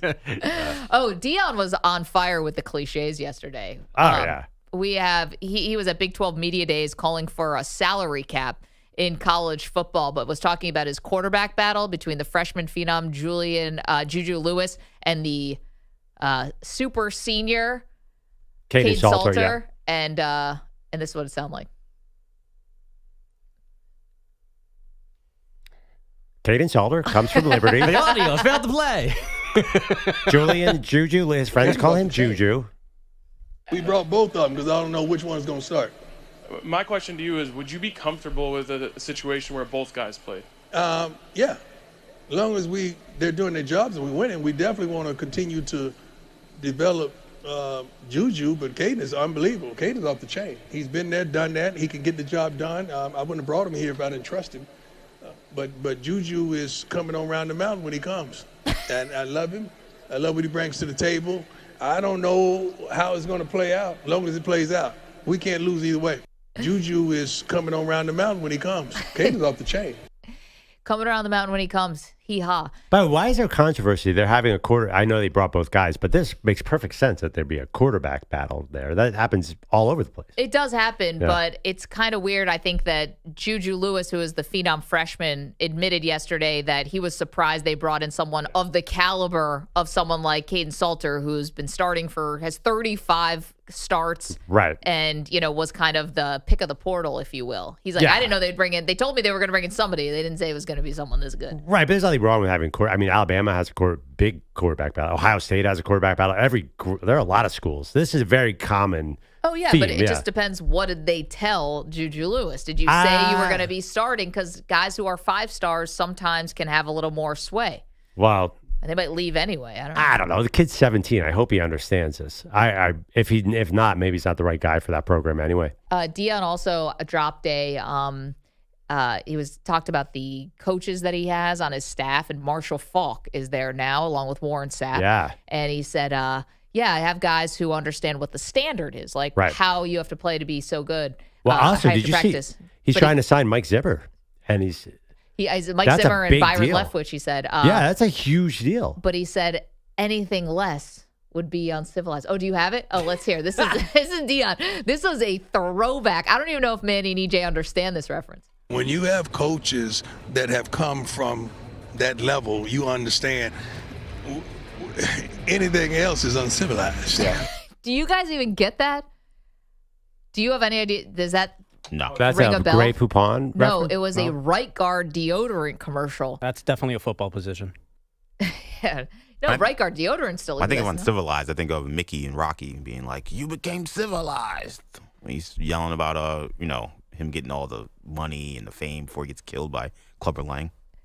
That reference, you know. This one, you don't. Bogusch knows what I'm talking about. Yeah. Perloff does. You guys, and I I'm thought- not no, blaming I- you. You're a little young for this. It was a campaign by Right Guard Deodorant that said anything, use Right Guard, anything less would be uncivilized. And Charles Barkley was a spokesperson. Brian Bosworth was a spokesperson. Hulk Hogan was a spokesperson. And were No idea. Were they dressed up in Tuxedos. Yeah, I right? think. I vaguely. Was this a famous one? Like, Yeah. Is this like Grey Poupon? Yeah. No. Past the Grey Poupon at the Rolls Royce. Yeah, I actually barely, and I obviously was alive for this one. I have no idea. Yeah, they definitely Anything look else like- would be uncivilized? Yeah, and like they right were all guard? like hoity-toity clothing, and their voice was all like old English. Yeah. Yes. Vaguely. I wonder if Deion was a right guard guy. Maybe this is like a old memory that's coming up from him in a commercial. I to don't me, know. like, sorry, that's not like Where's the Beef or something like. No, I don't think it had the. It was like one campaign, like one sequence of Honestly, ads. that would have gone right over my head too, and I know that campaign. I don't know if that's a youth one. It's a funny insertion. It's like kind of random by Deion. Do we have it? No. I mean, the Hulk Hogan was in it. Charles Barkley, I'm Nah. saying 1994. No, No? Okay. I don't know that one. Anything less would be uncivilized. One goes forth to unearth new treasures. One mustn't let primordial perspiration match with one's style. Consider this discovery. Right guard, pure power, clear gel, antiperspirant. An astoundingly clear gel. Thus, it goes on clear without any flaky white stuff. After all, when it comes to protection, one shouldn't mess around. Right guard, clear gel. Anything less would be uncivilized. He took that from a deodorant commercial, and Deion dropped it at a Big 12 Media Day In yesterday. 2025. By the way, in the commercial, when Barkley's like, you got to have protection, there's a woman just looks at him like, what? Like, What do you mean by that? Yeah. You got to have protection. And some woman just looks at him like, Odd. But yeah, anyway, Deion was on one yesterday. The Mount Olympus of Maggie Perloff, the four sports gods, period. Caden's off the chain. Again, Deion didn't make the list. No football players did for Perloff and myself. Muhammad Ali and Michael Jordan on both of ours. Then Perloff went with Wayne Gretzky and Babe Ruth. I went with Jackie Robinson and Billie Jean King. We'll get to Bogusch in 1 second. Jim's in South Carolina. Jim, what'd we get right? What'd we get wrong, sir? Hey, good morning. I really like both y'all's picks. I do have to say that it sounds like it's a very slow sports morning when you have to research the birthplace of a horse and also No, the that's a summer. normal thing for us.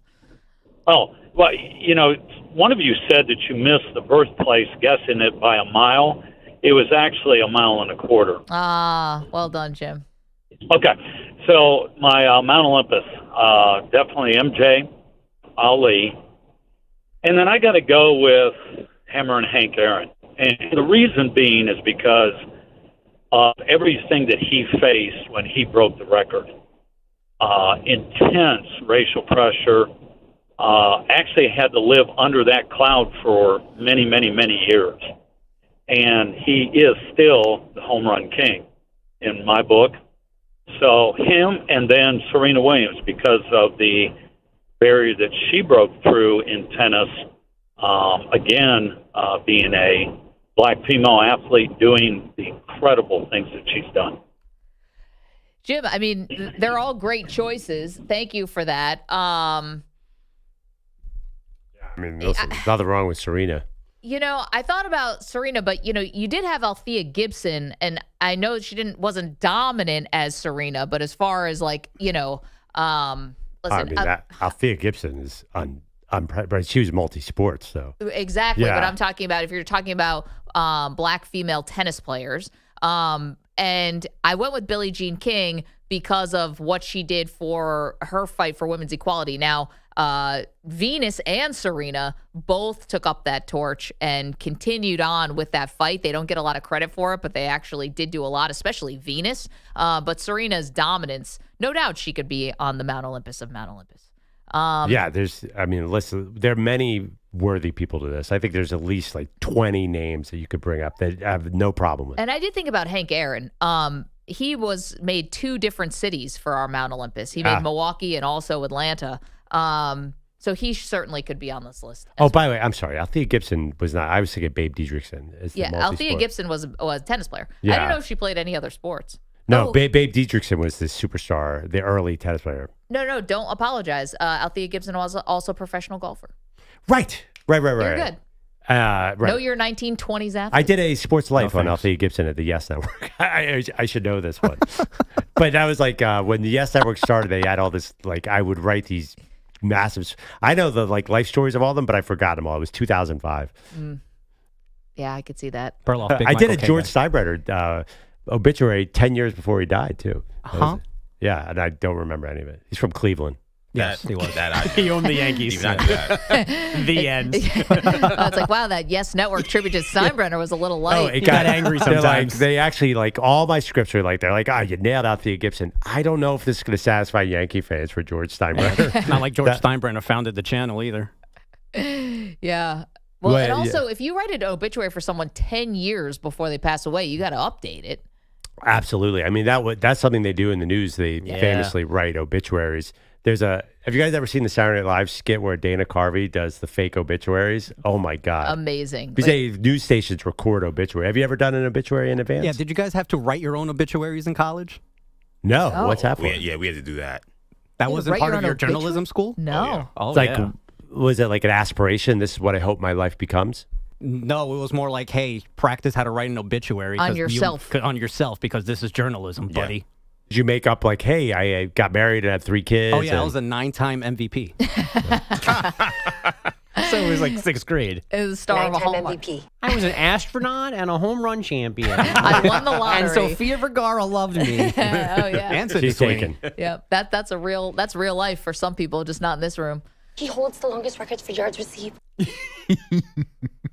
He's the 9-time MVP. 9-time MVP. No, yeah. I don't think I had to do an obituary, no, but I do remember the SNL skit with Dana Carvey as Dan Rather, right? And they're like, if you want to go on vacation, you got to read these obituaries. Yeah. These fake obituaries for Gerald Ford, who had been in poor health, I guess, at the time. Oh, Jerry.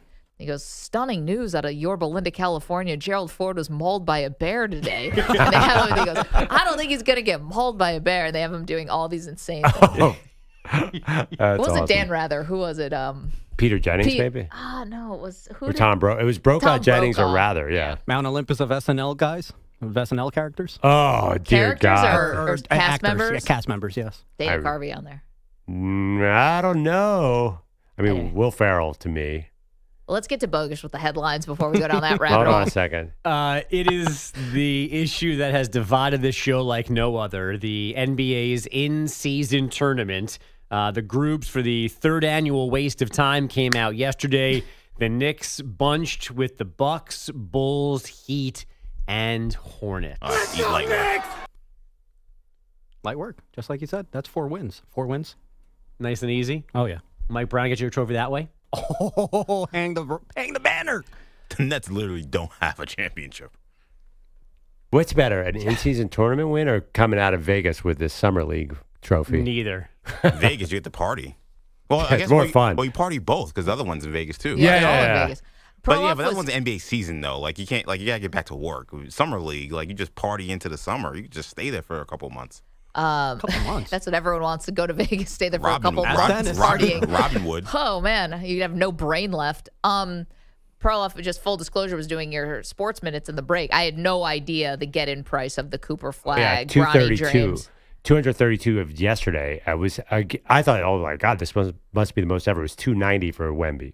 This is Summer League ticket costs. Yeah, I get it. You'd be the first person to see Cooper Flagg in sort of an NBA uniform. I can't wait to see what's going to happen here. Is he going to? Is he the MVP type? Is he going to be dunking on guys' heads in the Summer League? Summer League MVP? Yeah, see, but we look at it. I mean, he'll probably play one game. That's the annoying thing. Yeah, I think he'll probably play maybe 2, but no more than 2. He can easily play 1. In that second game, he'll probably play like 12 minutes, call it a day. Which I hate, by the way. Let him play. What are we doing? It's too much of an asset. You got to protect. LeBron James has played like the summer league. Like he played a bunch of games. Yeah, but LeBron's a freak. Back to you, Bogusch. Messi made more MLS history last night. Busquets plays ahead. Messi on the run. Lionel Messi make it 2.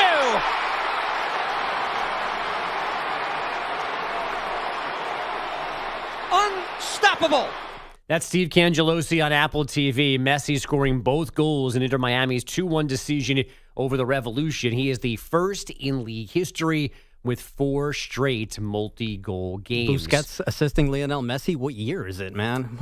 I don't know, man. 12 years ago. 1948. It's 2007. Our guys are coming home from the war. LAFC with a 3-0 win over the Colorado Rapids, and Nashville SC dumped DC United 5-2 to reach the U.S. Open Cup semifinals. 2 homers and 3 RBI last night from Mike Trout, but the Angels' biggest swing came from Jorge Soler. 3-1. He swings and blasts the ball deep into left field. You can kiss that thing goodbye. Wow, that was a long one there by Soler. We'll see what the tail of the tape turns out to be for that one. They say right now 4:21, and the Angels are back on top. It's 10-8. That's Terry Smith on Angels Radio. Anaheim left standing in a back-and-forth game, 11-8 over the Rangers. The Braves hit 5 homers in a 9-2 win over the A's in Sacramento. The Royals got a 3-game sweep of the Pirates, 4-3. The Red Sox a 3-game sweep of the Rockies, 10-3. And the Marlins' 11-game road win streak ending 7-2 in Cincinnati. A pair of RBI doubles from Ellie De La Cruz. Guys, back to you. Okay, we see you guys on the phones. You want to talk about the Mount Olympus of Mount Olympus, the 4 sports gods, period. Perloff and I gave our picks. We'll hear yours in just a moment. Maggie and Perloff.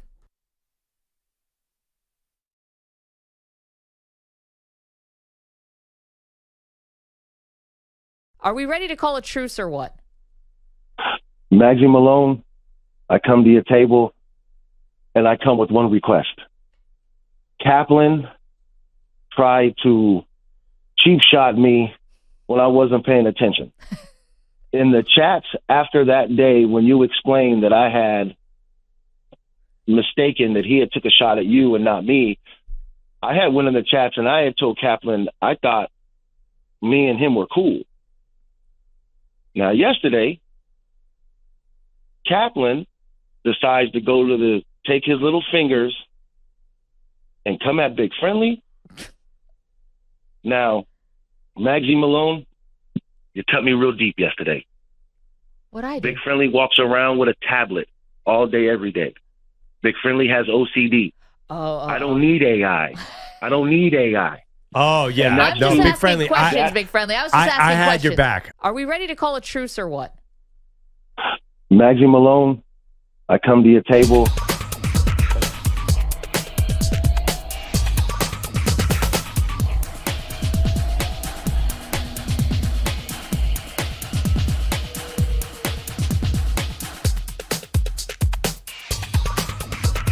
Three minutes, 30 seconds remaining.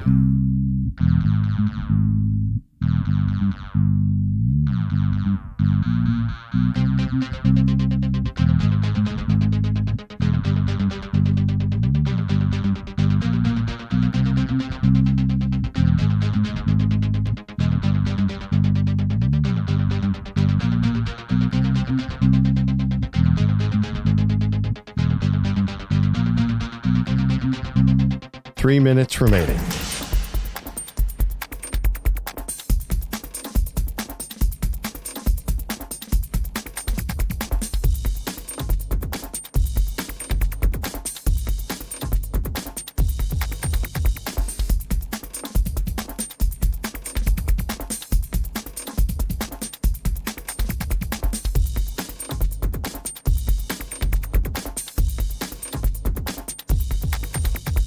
Two minutes, 30 seconds remaining.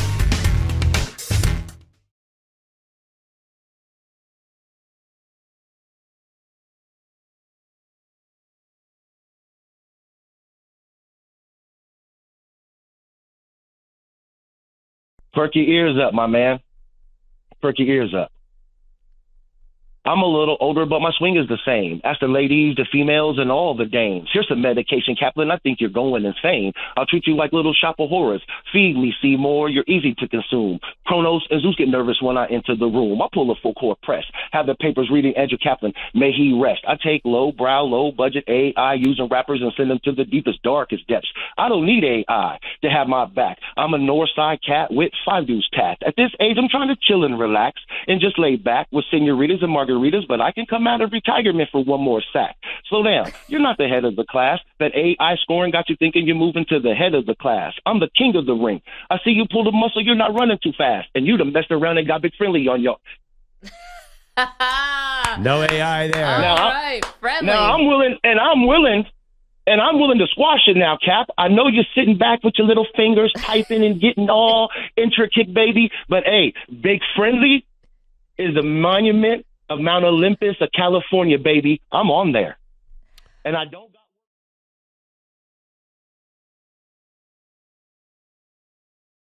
Yo, big friendly, let me ask you something real quick. Why every bar you spit sound like naked night clips? You ancient bro, like turn the dial old. You probably smell like mothballs and mold. Talking about your swing like it still got charm, but every woman just runs from your cologne alarm. Out here begging them to get a whiff. That ain't game, man, it's a red flag gift. You keep name dropping Miss Aces like she a godsend, but she couldn't teach you to flow past the weekend. 3 years of poems, congrats on the haikus. Now go write one titled Why I Always Lose. You think you got depth, you just stuck in a loop. AI came in, now you looking like a washed up troop. Should've stayed retired, sat back with the readers. You're not a sage, you're a features bleeder.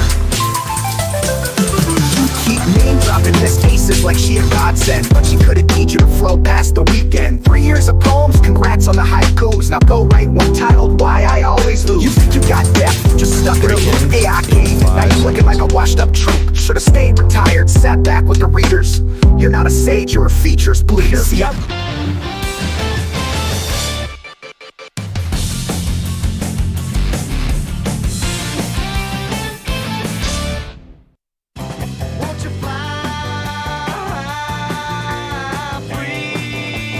All right, this portion of the show is sponsored by Hyundai's 2025 hybrid vehicle lineup. Advanced safety and technology meets hybrid efficiency. It's the best of both worlds. Mount Olympus of Mount Olympus, 4 overall sports gods. We've been doing it by city all summer long. Today, we just do the whole world. And I went with Babe Ruth, Wayne Gretzky, Muhammad Ali, and Michael Jordan. I joined Perloff with Muhammad Ali and Michael Jordan, but I went with Jackie Robinson and Billie Jean King. John's in Vancouver. John, not a fan of my list? Good morning. Well, actually, the Jackie Robinson was a surprise, but I think it's a good one, Maggie. But where I really, I agree with Andrews more. I think he would have had to have had Wayne Gretzky on rather than Billie Jean King. And again, it's just not just his exploits on the ice where his assists alone are more than any other player has total points. And it's what he did for the game in the U.S. Like, he basically was the one that expanded, the popularity of the sport in the Sun Belt. Where, in Florida, you've got Tampa in Florida, they've won 4 of the last 6 Stanley Cups. And I know what you were saying, Maggie, about Billie Jean King and bringing equality, but I think you could argue if she didn't come, Chris Everett or Navratilova would have fought, the issues to get women the equal prize pay at some point. But Gretzky, just what he did, I think it's just immeasurable. You probably wouldn't have a player like Austin Matthews coming from Phoenix again. So, but that's the only thing. That's where I differ. But thanks, guys. John, thank you. To get into a Wayne Gretzky versus Billie Jean King, who had a bigger impact debate, is not one I thought I'd be having today, but I understand where he's coming from. I don't know if you can assume, that was a tough lane where Billie Jean King really stood out there by herself. Maybe Chris Everett would have done that or Martina Navratilova, but there was a lot of pressure to conform and to fit in and women to know their place. And, I don't think you can assume that someone else is going to take up that torch for you. Someone's got to do it, And Billie Jean King, why I put her on my Mount Olympus of Mount Olympus, is because her sport was tennis, but what leads to Billie Jean King getting equal prize money, equal pay, and then also Title IX, which was obviously a massive change in this country where women are just given equal resources. when it comes to college campuses and things like that, that is for every single sport. Wayne Gretzky impacted hockey, but he also didn't impact, anything outside of hockey, and that's enough. And I'm not disagreeing about Wayne, but what Billie Jean King did transcended her sport for an entire gender. Yeah, I'm definitely going to crush this poll. No one's going to like your Billie Jean King choice. Did you just hear that 2-minute lecture we just got? Are we in already? class? Is this a professor? I don't know if you're losing yet, but when I heard your list, I immediately thought, Billie Jean King. But Manny, that's because you don't know anything that happened before the year 2000. Yeah. Billie Jean King is certainly iconic. There's no doubt about it. No doubt, but did you just see how unfun that description was Maggie just had? I got the great one. Okay, Billie Jean King was a 12-time Grand Slam champion, and when she beat Bobby Riggs, she came in to that match on a throne. Yeah, but Wayne Gretzky skated. That was cool, by the way. Emma Stone played Billie Jean King in a movie. Manny, that do anything for you? A lot. Yeah. There's some scenes from that movie that I'm sure Manny would enjoy. Also, Beyond the Tennis. Oh, no way. What's the name of the movie? I got to write this down. I'm going to make you go look it up. Damn PJ's in Why do you Atlanta. beat me? PJ. Yeah, you win. Holly Hunter also played her back in 2001. I love Holly Hunter. She's underrated. Facts. I know. Billie Jean King, I didn't even think about that when I called in on Monday with the stupid Jim Thorpe and Daley Thompson. But Billie Jean King, heck, Perloff, she got Philadelphia Freedom written for her by Elton John. Oh, yeah. You tell me Gretzky got a song written by him. Gretzky, are you kidding me? You're just not Canadian. There's probably 7,000 songs in Canada written about it. In fact, I know one by... That's why we don't go up. Kathleen Edwards has a song about... Sauce and they can hang out in British Columbia. Nobody cares. But it's funny because she won 12 singles titles, and I'm a tennis savant. Grand Slam 12, Grand Slam mixed 11, and 16 doubles titles. So she didn't win the Grand Slam in doubles. And Serena won 39 titles as well.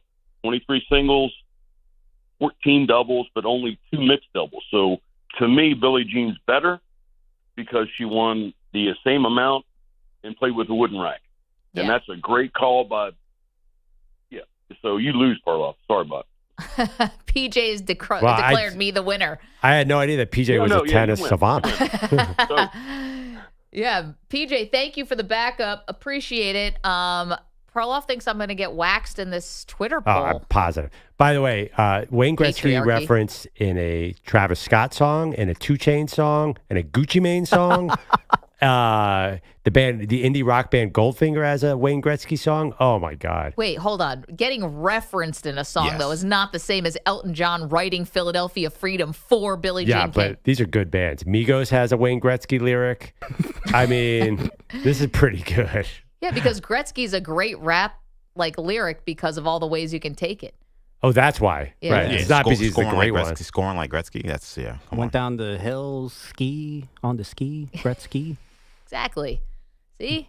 Big Easy. We need Big Friendly. Is in New Orleans. Big Easy, who's missing from our Mount Olympus and Mount Olympus? Good morning, Maggie and Perloff. I just want to give you, I got a little thunder taken from me. I have Jim Thorpe after everything he went through as a Native American. Earlier, you did mention Secretariat, which, by the way, has to take Lasix, which is just prevents them from bleeding when they run. Secretary had set the record for all 3 races for the crown, and which has not been beaten in over a half a century. And these are athletes, so I'm going to put Secretary in there. And of course, I got Michael Jordan and Bo Jackson. You know, a lot of people don't watch this special on Bo Jackson.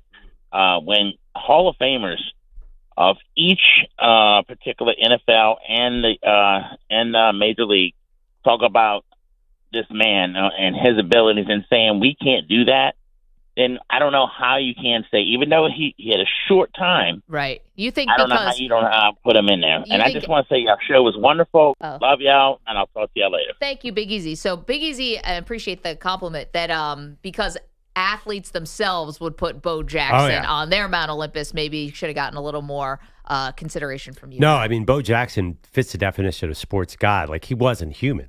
Yep. I mean, in both sports, the guy would break bats over his knee like it was a toothpick. And also, it's funny because we talk about Michael Jordan and like the global reach and the marketing and all of that, and Nike is such a huge, responsibility there for like Just Do It and for Michael Jordan and the Jumpman logo. I mean, Bo Jackson had the Bo Knows campaign, which huge. was gigantic. And if he had just been if he had played longer, I think Bo Knows would have been just as well known, maybe as Jumpman or as Just Do It.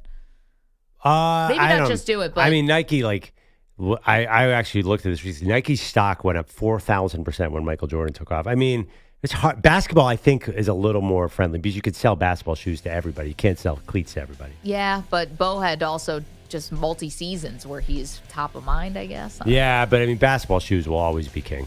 That's true. 888-710-4ISN, 888-710-4476. All right, keep them coming. The Mount Olympus of Mount Olympus. Also, we have a question for you about college football and the big, big change that Deion Sanders is asking for.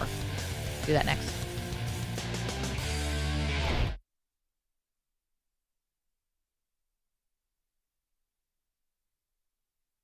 You're in a 5-minute break.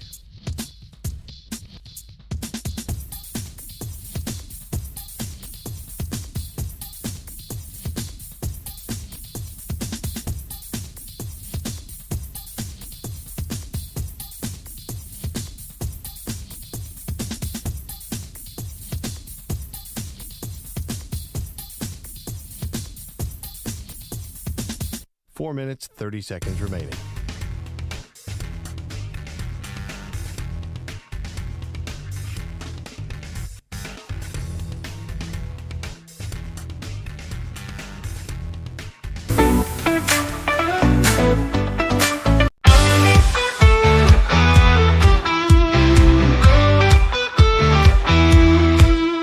EJ's on the court, his knees in pain, but he's still hustling, bringing the game. Peter Schwartz, slow and bumbling by, with a hip replacement from an old Studebaker ride. Oh, EJ with his injured knee, still crushing Schwartz so easily.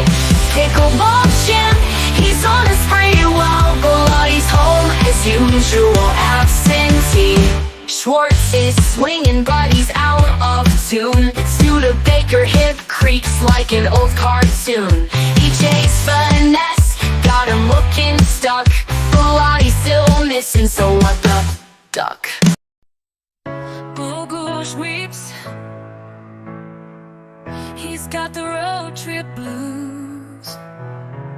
Left behind, feeling like he's bound to lose. Perloff's off to San Antonio. Can't believe his eyes. But Bogusch stuck at home. His heartache amplified.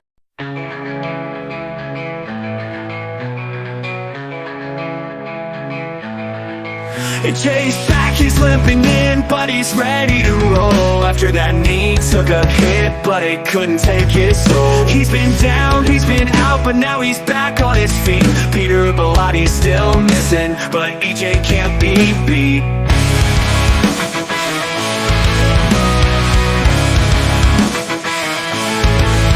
EJ's back in the game, he's pushing through the pain. Peter Bulletti's still MIA, but EJ's here to stay. The work don't stop, the show goes on. EJ's fighting hard from dusk till dawn. That knee might have tried to take him down, but EJ's the toughest guy around. He's clocking in, he's doing his time, while Peter's at home, sipping on wine. EJ's back in the game, he's pushing through the pain. Peter Bulletti's still MIA, but EJ's here to stay. The work don't stop, the show goes on. EJ's fighting hard from dusk till dawn.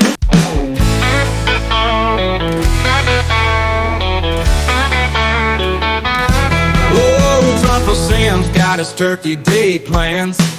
Sipping bourbon from a can, yeah, that's his stance. He's got the Maggie. Sitting in my room, scrolling through the tube, watching that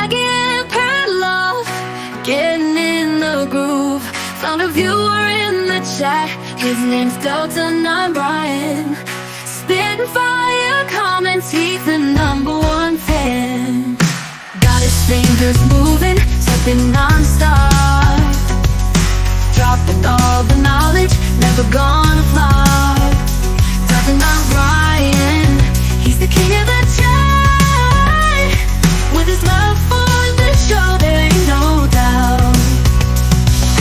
Every episode, he's always in the mix. Leaving comments for the host, he's got the tricks. Dalton O'Brien, he's a YouTube star.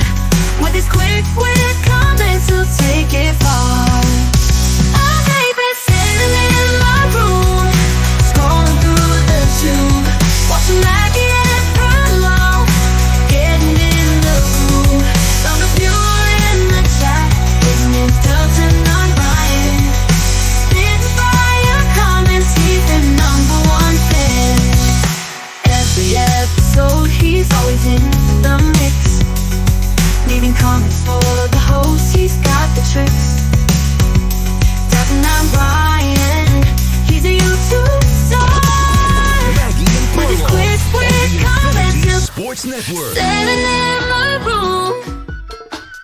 Curious about Deion Sanders, not only this upcoming season, but also his future. Welcome to the show, Maggie Gray, Andrew Perloff. We get back to our Mount Olympus of Mount Olympus. Today's the last day of the Mount Olympus project, so we're going out with a bang. The 4 sports gods, period.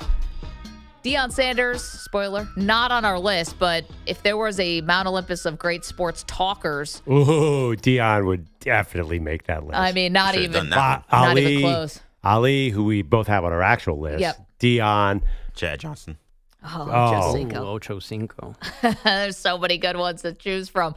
Michael Jordan, or Larry Bird, actually, I think, was even the bigger trash talker. Well, there. no, I mean, I think there's a difference between trash talking and being like a public eloquent, persona. yeah. Or yeah, just, like Deion in front of a mic is a natural.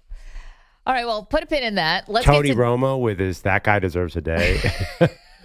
Wait a minute. We're getting sidetracked here. Now that's too funny. You can't just bring up the Tony Romo talking about Martin Luther King Day and expect me not to stop on that. What a day. Let's play the whole thing. What a day. Martin Luther. To learn more, visit realizethedream.org. What a day. Martin Luther King Jr. deserves to have a day named after him. No, Tony, stop. Facts, Jimbo. Don't do it, Tony. Just lay out. Low-key. I think that quote is relevant to Deion. I mean, great Cowboys hype men. Deion Sanders, Tony Romo. Well, fast forward to yesterday. Deion on behalf of the Colorado Buffaloes, but it's been an eventful offseason, not all good. And that's part of Deion's health. So here was yesterday a reporter from The Athletic asking him about an unknown health issue that's kept him out of Boulder and recovering in the Dallas area for most of the offseason. Athletic, sometimes y'all be on that bull junk, so I'm really not going to tell you much. All right. You know that. But I'm not here to talk about my health. I'm here to talk about my team. Do you know what an average day look like for you on the range? Average day, I'm looking good. I'm living lovely. God has truly blessed me. Not a care in the world. Not a want or desire in the world. Thank you, sir. Okay, so some all-time deflecting there from Deion. And listen, if he doesn't want to share his personal medical information, then that's fine. It just does lead more to people questioning, like, how healthy is he? Are you making it through a season? The athletic director for Colorado said he should be back on campus in like another week or two. Average day, I'm looking good. Yeah. On that point, he said he hadn't met some of the players or not had it. I guess he must have met them. He just is like, he's behind the 8 ball. So this is why you have your staff, right? This is why you hope you have a good people in place. He's got very famous people in place like Warren Sapp and Marshall Faulk now, but they're going to keep everything afloat. Now, more from Deion here, talking about the quarterback situation. So this is what's going to get a lot of attention now with Colorado. Travis Hunter and Shedeur Sanders are gone, and don't forget about Shiloh. But now he's got 2 quarterbacks. And just to lay it out for you, if you're not deep into Colorado recruiting, he's basically got 2 polar opposites. He's got first a freshman phenom named Juju Lewis, who is from Georgia, who had flipped a commitment from USC to go to Colorado, who's not even 18 years old yet, only 17. and he committed first. Then Deion went into the portal and got Caden Salter, who has been at Liberty for the last 4 years. He's got 36 college starts. Caden's off the chain under his belt. So here is Deion talking about both quarterbacks and who's going to start. What about Junior? We brought both of them because I don't know which one's going to start. My question to you is, would you be comfortable with a situation where both guys play? Yeah. As long as they're doing their jobs and we winning, we definitely want to continue to develop Juju, but Caden is unbelievable. Caden's off the chain. He's been there, done that. He can get the job done. I wouldn't have brought him here if I didn't trust him. But Juju is coming on around the mountain when he comes. And I love him. I love what he brings to the table. I don't know how it's going to play out. As long as it plays out, we can't lose either way. I don't know. Now all of a sudden I think of like Juju Lewis like in a covered wagon, just like circling the mountain. Anyway. Juju is coming on around the mountain when he comes. But, it's fun to joke about it. And I know that it's not new for college football to have like quarterback competition or even in the NFL. But it's different times in college football where the players have a lot more agency. And also, Deion's never been through a quarterback controversy or a quarterback competition because he's had Shador his whole coaching life. So it is new territory, even for all the experience. And Deion's forgotten more football than I'll ever know. I'm acknowledging that. But this is a unique one because you tick off a guy like Juju Lewis. And I'm not saying he has. Saying if you promised him he was going to play and then you bring in somebody like Salter who's got all this experience, does Lewis feel like he was maybe sold something? Now, yesterday he said that the team and Deion were transparent about bringing someone from the portal, but even Lewis admitted he didn't think it'd be someone as seasoned as Caden Salter. Yeah, I mean, it's so funny. Like your timeline on Deion, I think he's got to be like pretty good this year. I feel like the timeline is tight on Deion. Like, if they're 3-9, is he just going to lose interest, or is the team going to lose interest in him? So I think it's a no-brainer. He had to bring in an old guy, right? Like you couldn't just go into the season with a 17-year-old quarterback after you had Shador Sanders, who's 23. Wouldn't you have? I think everybody would have done the same thing. Yeah, I'm not denying the process of it. Yeah. I'm just wondering, how does it play out? And do you find, is this an unprecedented moment where guys can just transfer after any year? So you bring them in. And it doesn't mean you're going to keep him. Can I also ask you one other question about Deion? Because we haven't talked about him a lot this offseason because he's been recovering from this unknown health issue. Has some of the shine come off because of Shador dropping in the draft as far as, listen, you're not the quarterback whisperer. The NFL just told you that Shador is a 5th-round pick, right? So it's not, Travis Hunter, I think, was always going to be a top pick, and Deion knows cornerbacks, that's for sure, and playing both ways and all of that. But as far as Shador is concerned, do you think that took a little shine off of Deion at all? I think it's complicated because Deion was obviously, I'm looking right at you. Colorado's been the most overhyped program in the history of college football for the last 2 years. Yeah. I mean, like there are a lot of people just. The machine. Yeah, you just people are fascinated by Deion Sanders to the point where they were making Colorado into a thing it clearly wasn't. It was overhyped. I think that's like an accepted fact now. So I don't think it was necessarily Shador falling. I think that Deion had become a little more right size by last year when they were pretty good, and then they got killed at the end of the season. I think the hype had died down already. Now I don't know if Shador falling. Yeah, maybe a little bit, but don't you think like coming into that draft too, like Deion wasn't like the hot thing that he was 2 years ago? We were talking about whether he would be an NFL head coach at some point. We were talking leading up to the draft. Yeah, but then he wasn't even in the coaching cycle. Like nobody even was interested. No, because first we had to see where Shador was going to land, right? Because Deion had said, well, I only want to go coach my son. We were saying our team's not bringing in Shador or not drafting him because they're afraid of Deion. And I think because Deion would either be critical or would want their job or whatever, all these things that we talked about leading up to the draft. And then the plummet happens with Shador. And all of a sudden, not talking about Deion in the NFL anymore, not really talking about, I don't know. There was a moment where you thought he was the kingmaker for not just one, but 2 different guys, one being his son. And then it didn't exactly play out that way. Kingmaker in a sense, but Travis Hunter, he didn't make Travis Hunter. Travis Hunter was already famous before he even met Deion. Like Travis Hunter was the number 1 overall recruit by 50 miles. So I think he was like, I think he could see it. The fact that he got Julian Lewis and Caden Salter, I think is a huge accomplishment. Right. Did anyone see that coming with Deion? Okay. So I thought he could only recruit his son. a little easier when you're in the house. But so that's where my questions lie about moving forward and why I think this quarterback battle between the young guy, Juju Lewis, and then Caden Salter, the sort of college veteran, if you will. I think that's why it's really important, because I think Deion's got to play this kind of like perfectly in some ways, because I don't know how many chances you're going to get at the number 1 quarterback when Shedeur fell in the draft the way that he did. And if this doesn't go well, or if there's controversy, or if it's just messy at all, and Deion acknowledged he doesn't even know who's starting, or maybe he's just saying that publicly, but he said he doesn't know who's starting. I just think there's a lot riding on this. I'm not assuming he's going to mess it up. I'm just saying there's a lot riding on it. Well, if he could get Caden Salter this offseason, why can't he just get the next big transfer portal guy?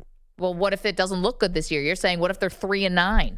I just think Deion has this charisma. How do you think he got these guys? Because Deion has the Deion effect, and I think he proved it by getting guys that normally would never go to Colorado. Unless I don't know the details. Did they outpay everyone else for Caden Salter? Probably. But I think Julie, the fact that he could get those two guys, to me, is more proof of concept that he can get a quarterback. I mean, listen, Julian Lewis also is not like, he's not Dylan Rayola. He's not Trevor Lawrence. Like, he's not even the number 1 real quarterback in his class. So I think Deion will be okay. If he could get these guys, why can't he get the next set of guys? Because if you go 3-9, I think it's going to look different. I do. And I don't know what the floor is for Colorado this year. The ceiling is winning the Big 12, obviously, or, making the college football playoff. I don't know what the floor is. Well, I think even if they're 3-9, I think a young quarterback would be like, well, if I go with Deion, I'm getting a Beats commercial, like he gets his players paid. That's a big deal too. And now if they actually do implement the actual rules where your NIL is supposed to be marketing, there's a lot of advantages to being with Deion. I think if he could get these two guys, maybe he could get the next set of guys. I think he'll do really well in the transfer portal. I really do. I mean, let's say, hypothetically, say Bryce Underwood doesn't work out of Michigan. You don't think, like, Deion will be all over a kid like that? Like, fame sells, Maggie. People like to be around Deion. I understand that, but Shedeur dropped like a stone in the draft, further than anyone could have ever thought. Yeah, but... And Deion has to wear some of that. And then if this situation between these two guys, if it either doesn't work, is ineffective, or is messy at all, I don't know if Underwood is looking and saying, wow, I can't wait to get myself to Colorado to be in Deion's orbit. I'm just saying, I think a lot is riding on this year for him. I think young people are not as concerned with what happened before. I think they think Deion is I think there are a lot of advantages to being with Deion Sanders. And also, they're going to see, like, these guys are all going to be big stars because they're around Deion. No, I mean, like, Fox is going to show every game with all of them. Like, that's how they got him in the first place. Deion stays in Colorado because of his health. That's the issue. Will he last? You don't think he can get the top quarterback next year? Why not? If it doesn't go well this year, I don't think care. So. They're going to be like, well, those guys weren't good. I can be better. 888-710-4ISN. EJ, can we put that on a poll? Sure. Is some of the shine off of Deion because Shedeur's drop. Okay. Mount Olympus Day. Hooray. The final day of this project. Although we're sad to see it go. The Mount Olympus of Mount Olympus is the final category here. The 4 sports gods period. Manny, let's play the music just because I think this is the last time we're going to play it. It's time to feast your ears on Maggie and Perloff's Mount Olympus.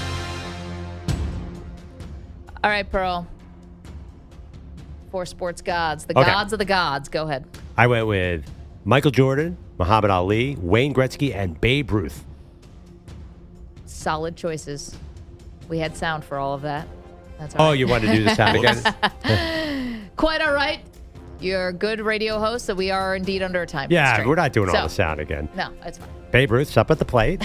He points to left field, right field. It's out of here. No, that's it. What would they say? And then he did that another 713 times. I don't think he actually even pointed to the outfield. Wasn't that a myth now? Is that an urban legend? I didn't know the latest on that. Stop trying to rewrite American history, Maggie. I'm sorry. He pointed. It was great. Babe called the shot. We'll score 100 points. Let's move on. Yeah, that's fair. It's fun. It's more fun that way. I hit 100 home runs in an MLB season, too. Sure. Can I do Michael Jordan, Madison Square Garden, dunking on EJ's Knicks and Manny's Knicks once again? Blocking Don't bring Patrick up the Ewing's double shot. nickel. Okay, I also have Muhammad Ali and Michael Jordan on my Mount Olympus of Mount Olympus. I went a slightly different direction than you for the other two. I went with Jackie Robinson for breaking the color barrier in baseball, as we all know. And I also went with Billie Jean King for being sort of she's not the only one, but really the pillar and the figure of equality for women in women's sports, and kind of open sports up in a big way to the whole other gender. Oh, right. There are two of them. Well, let's not get into that. No. Yeah. No. Billie Jean King, definitely a huge icon. So there you go.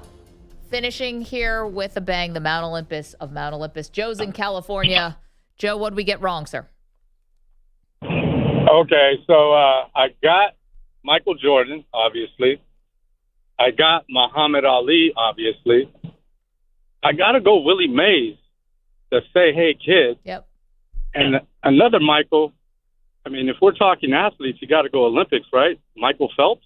Sure. You could. Most decorated American athlete, Joe, of all time. The one thing about the Olympics, Pearl, and Joe, thanks for the call, could be Usain Bolt, fastest man alive. Yep. Is it Michael Phelps because he's the most decorated? Is it Simone Biles? Jesse Owens. Jesse Owens didn't want to go standing up to Hitler. If you're talking about sport, I think Jesse Owens has to take that spot. If you're doing an Olympian, it's the most famous moment in Olympic history, arguably. Yeah, you could do John Carlos and Tommy Frazier with the Black Power salute. There's a lot of moments. That's two people. If you're looking for one sports god, Yeah. I think, Jesse Owens. Are there other Olympians we're forgetting about? Like, I'm thinking Nadia Comaneci and... Perfect 10. She was the first person to ever get a perfect 10. What about the winner Jackie Olympics? Joyner Kersey? Jackie Joyner Kersey is a huge figure. What about the winter Olympics? Who's the winner Shaun White. Wayne Gretzky. Well, he's on Perloff, so we didn't forget him at all. Is there a great skier? Wasn't there a guy named Tomba or something? Lindsey Vonn? Lindsey Vonn? Yeah. Definitely. Lindsey Vonn won a lot of golds. It's actually Michaela Schifrin, I think. Michaela Schifrin now is also. Eric Heiden. Anyone remember that name? Speed skating guy. gosh. Apollo Ono. Apollo Ono, No, yes. who's the Dutch? There's a Dutch speed skater who's the guy. Oh, well, is it Apollo Ono? Katie Ledecky, by the way. Oh, Katie Ledecky. Katie Ledecky rewriting the record book. How about any of our figure skaters? Obviously with a famous. All right, Dorothy Hamill. Yeah. Tanya. Marit Borgen has the most gold medals or most medals. It wasn't cross country skiing. Franz Kramer? No. All right, let's go to Sean, who's Franz Wagner. I think his name was Franz Kramer, who's a speed skater. Anyway, I'm probably mixing up two people. Sean, what's up? Hey, is this the best athletes, or is this athletes who never lost championships? Because if you're talking best athletes, you better have the king of basketball on there. It's LeBron James. And I'd like to see Carl Lewis on there. Carl Lewis, for 10 years straight, he never lost a long jump competition. He still holds the indoor record. He's a legend here, and the Olympics are where it's at. Yeah. You can't be a top sports city unless you've hosted the Olympics. Mm. The Olympics are that's the top. That's the mountain. Like when you make it to the Olympics, that's it. None of this other stuff really matters that much. Wait, Sean, you said a lot there, and one thing I can't get over, you can't be a great sports city unless you've hosted the Olympics? That's what I say. Yeah, the Olympics is the mountain. That's it. Everybody wants to always be an Olympic gold medalist, and if you're a good sports city, you damn sure best to host the Olympics. So like Salt Lake Oslo? Or like Salt Lake City? I'm talking like talking Los Angeles, baby. Yeah, Sean's talking about L.A. Some West Coast bias here today. I'm doing my West Coast strut. Well, I have someone from California on my Mount Olympus of Mount Olympus. I've got Billie Jean King and I got Jackie Robinson. I got a couple people. Yeah, those guys are really good, but you ain't going to put them up there with LeBron James. You ain't going to put him up there with Carl Lewis, who still holds the indoor record. I know, but Sean, I hate to break it to you, man, you know this. Thank you for the call. Always entertaining. People think of LeBron James as from Cleveland, not from L.A.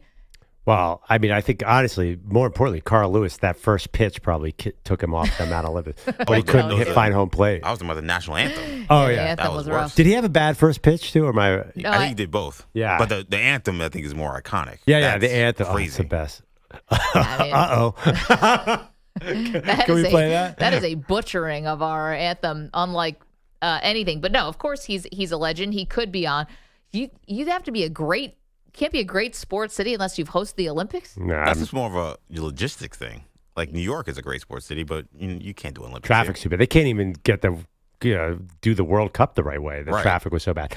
I've been doing some research on speed skating. Okay. So you were talking about Sven Kramer, the most decorated male speed skater with 9 long track. I called him Franz. I meant Sven. Eric Heiden, though, is widely considered the greatest speed skater of all time. He won 5 in one. He won both the long and the short track in 1980. Man, you got to have such a strong lower body to do any of these things, obviously, but speed skating? Speed skating is gnarly. That's nuts. Apollo Ono won, and Apollo Ono and Bonnie Blair. Remember her? Big deal. I do remember Bonnie Blair. Yeah. But they didn't quite, none of these. Sorry, Sven, you did not make the Mount Olympus of Mount Olympuses. Well, I'm sure in the Netherlands, he's a god. Can't walk down the street. All Winter Olympians, you all take a back seat to the Summer Olympian people. Can we give Herschel Walker a nod? Didn't he do the luge one year? Bobsled. I mean, that's electric, too. He did MMA, too, at like 50.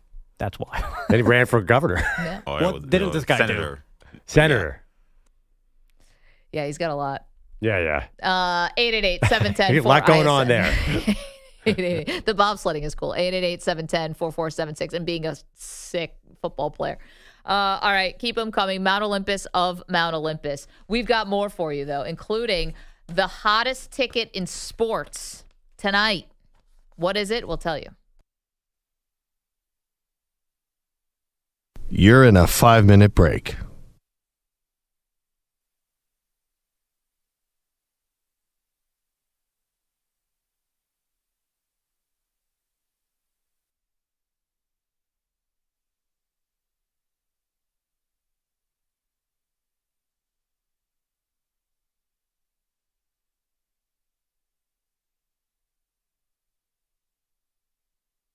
Four minutes, 30 seconds remaining.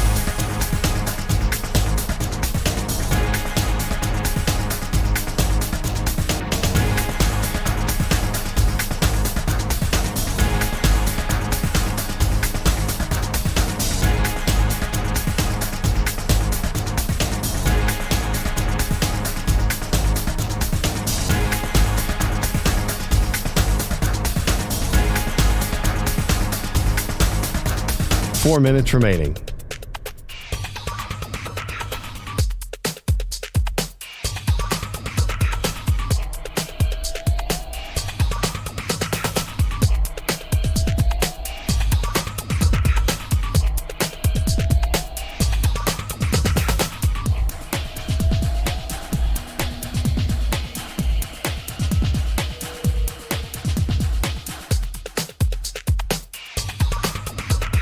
Three minutes, 30 seconds remaining.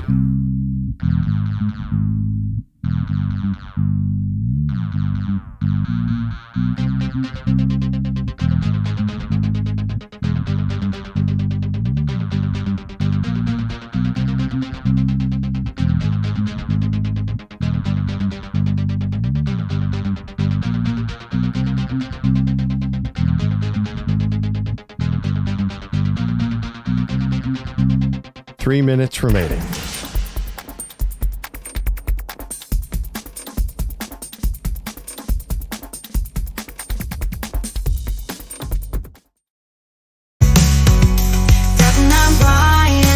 Perk your ears up, my man. Perk your ears up. I'm a little older, but my swing is the same. Ask the ladies, the females, and all the dames. Here's some medication, Kaplan. I think you're going insane. I'll treat you like little shop of horrors. Feed me, Seymour. You're easy to consume. Kronos and Zeus get nervous when I enter the room. I pull a full court press. Have the papers reading Andrew Kaplan. May he rest. I take low-brow, low-budget AI using rappers and send them to the deepest, darkest depths. I don't need AI to have my back. I'm a north side cat with 5 dudes tapped. At this age, I'm trying to chill and relax and just lay back with senoritas and margaritas, but I can come out of retirement for one more sack. Slow down. You're not the head of the class. That AI scoring got you thinking you're moving to the head of the class. I'm the king of the ring. I see you pull the muscle, you're not running too fast. And you done messed around and got big friendly on your... No AI there. All right, friendly. Now I'm willing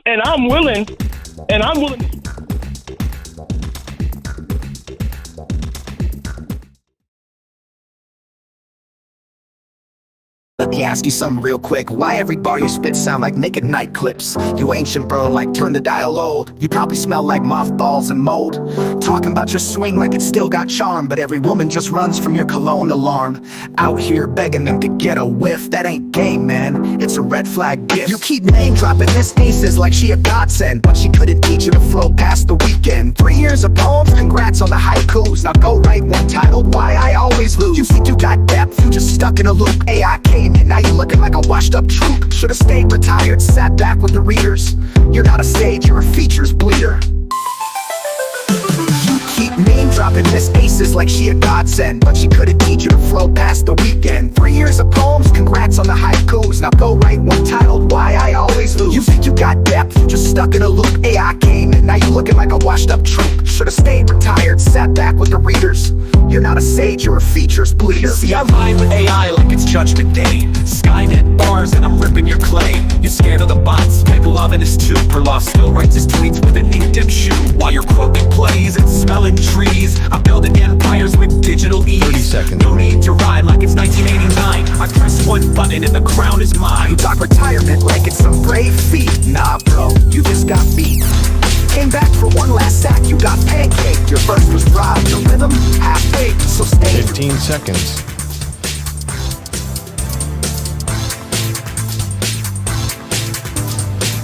Break ends in 5 seconds.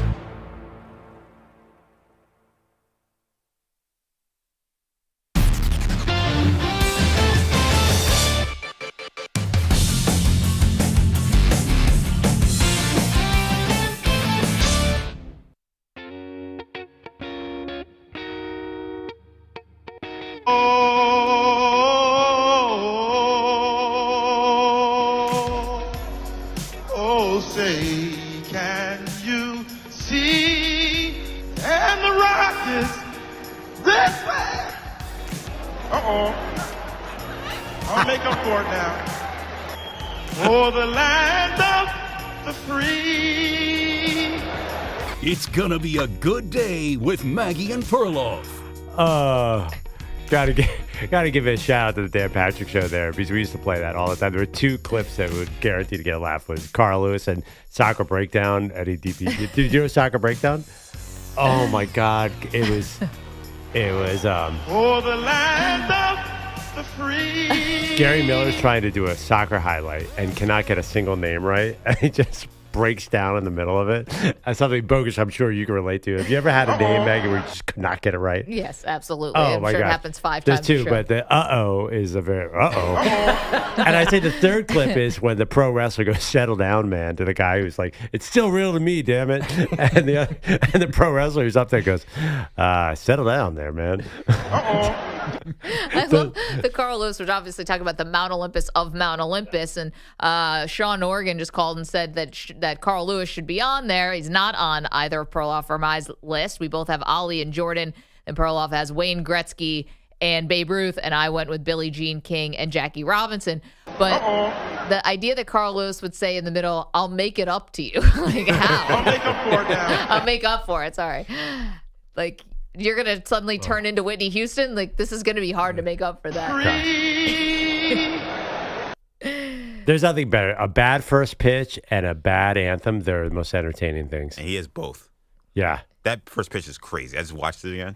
Oh, is it bad? It rolls like the 40 feet, basically. I mean, does it... say, at least... can you see? And the Rockets... At least he can basically jump from home plate to first base. Does that make up for it?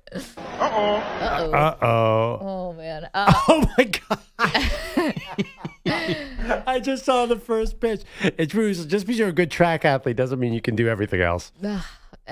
Let's go to Dominic, who's in San Francisco. Dom, you've been very loyal caller throughout the show, but certainly during the Mount Olympus project. So throughout the cities we were doing all over the last couple weeks. Who's your final Mount Olympus of Mount Olympus? Hi, good morning. Thank you for taking my call. Yeah, that's my name, Dominic Loyal. It's we did have cities in there, which aren't people. So I just wanted to clarify that. I'd like to get the music god out of the way, if I may.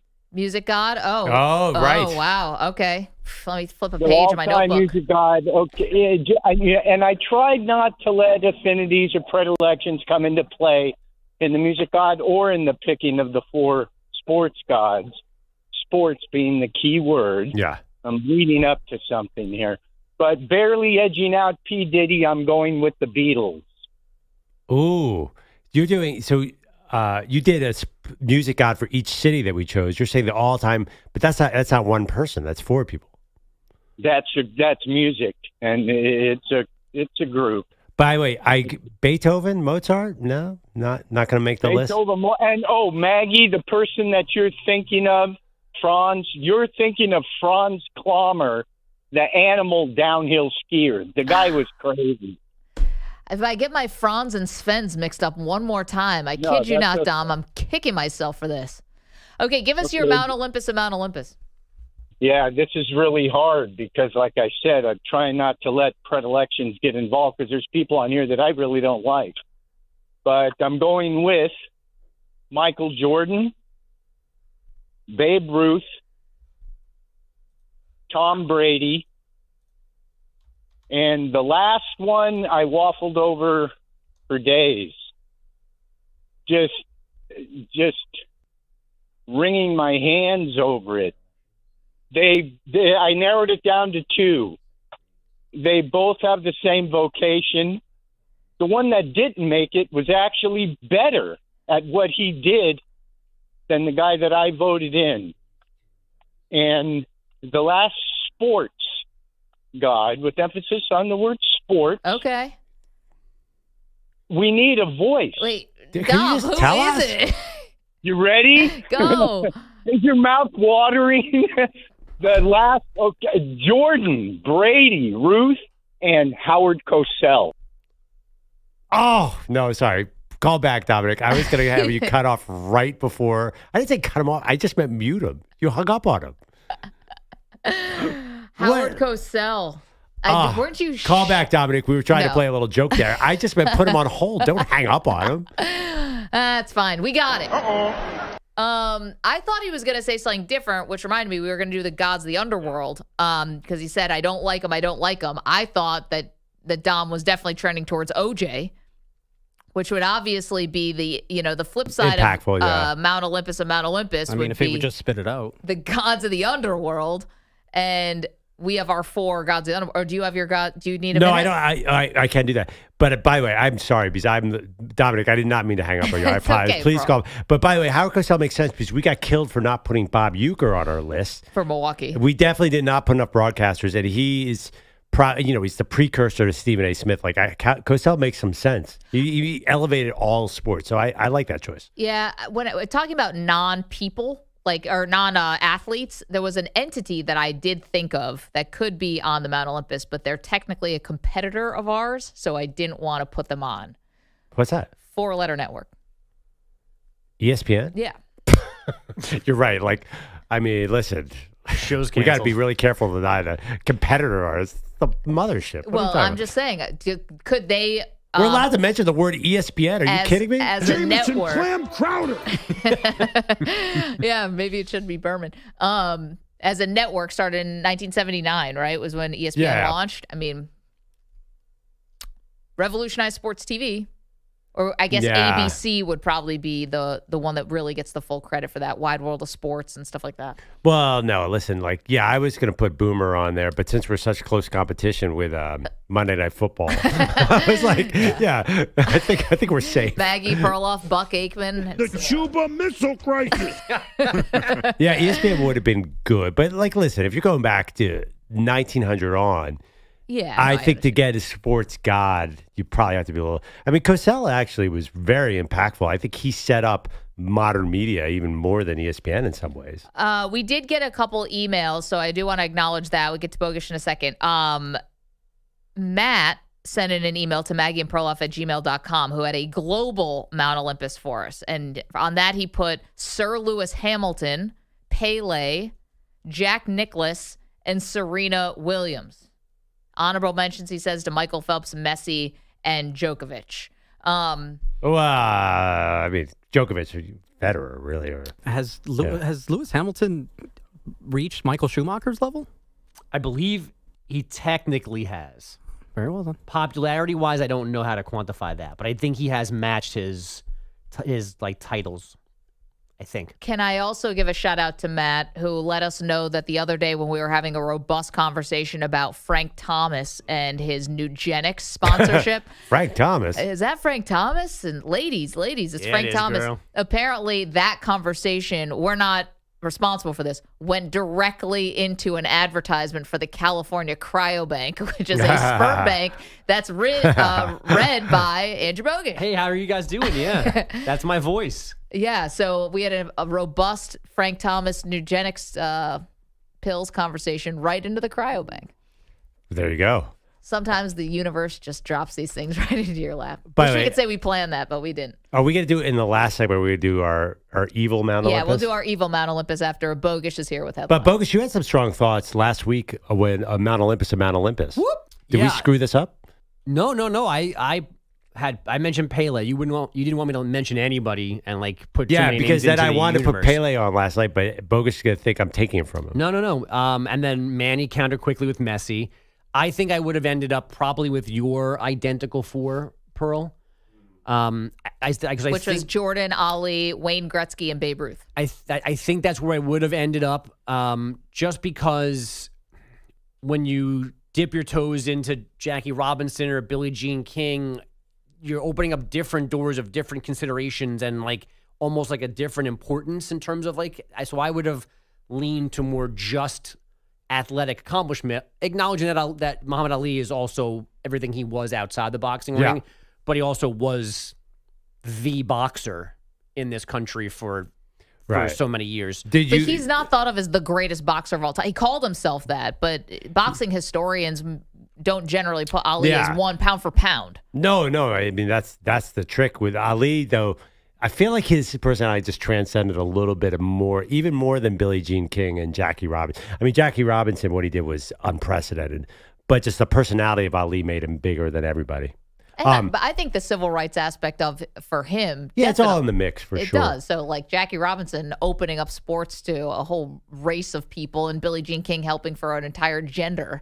Well, funny, Bogusch, I had Pele and Messi. I didn't want to choose between the two. Was it a no-brainer for you that be Pele over Messi? I mean, it was a no-brainer, but that doesn't mean it's right or not. It was the first thing that came to my mind right away, thinking outside the obvious choices. But Messi might be the right answer now. I'm not qualified to know that. And, I'm not surprised. We've got a lot of Phelps calls, too. Michael Phelps, I mean, I can see that being a popular choice as well.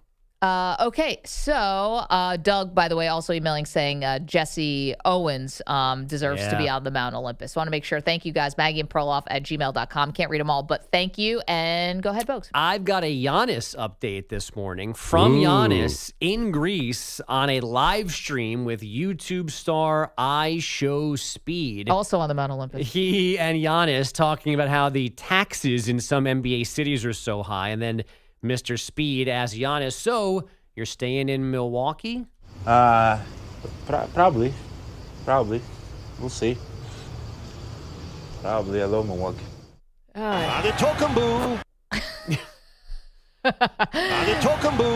Also, very fitting. We're doing all this Mount Olympus. Now we get a clip from Greece. We should acknowledge that. That Will Snitches get stitches. That Will C is really hanging out there.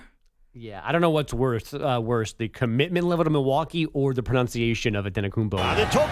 Yeah. Giannis Antetokounmpo. Hold on, Giannis Antetokounmpo? Giannis Antetokounmpo. No, the first one. I've never heard that first one before. Where'd that come from? Who's that? That is the Miami Heat play-by-play announcer during Giannis's first year in the league, calling his first game in Miami, trying to say Antetokounmpo. Tokumbu. I like the swish at the end. I actually like Tokumbu. I'm gonna be honest. He may have missed. It's a little more sing-songy. He's like singing his last name. Antetokounmpo, yeah. Money. Basket. Sports. Honestly, I kind of like that pronunciation even better than the actual one.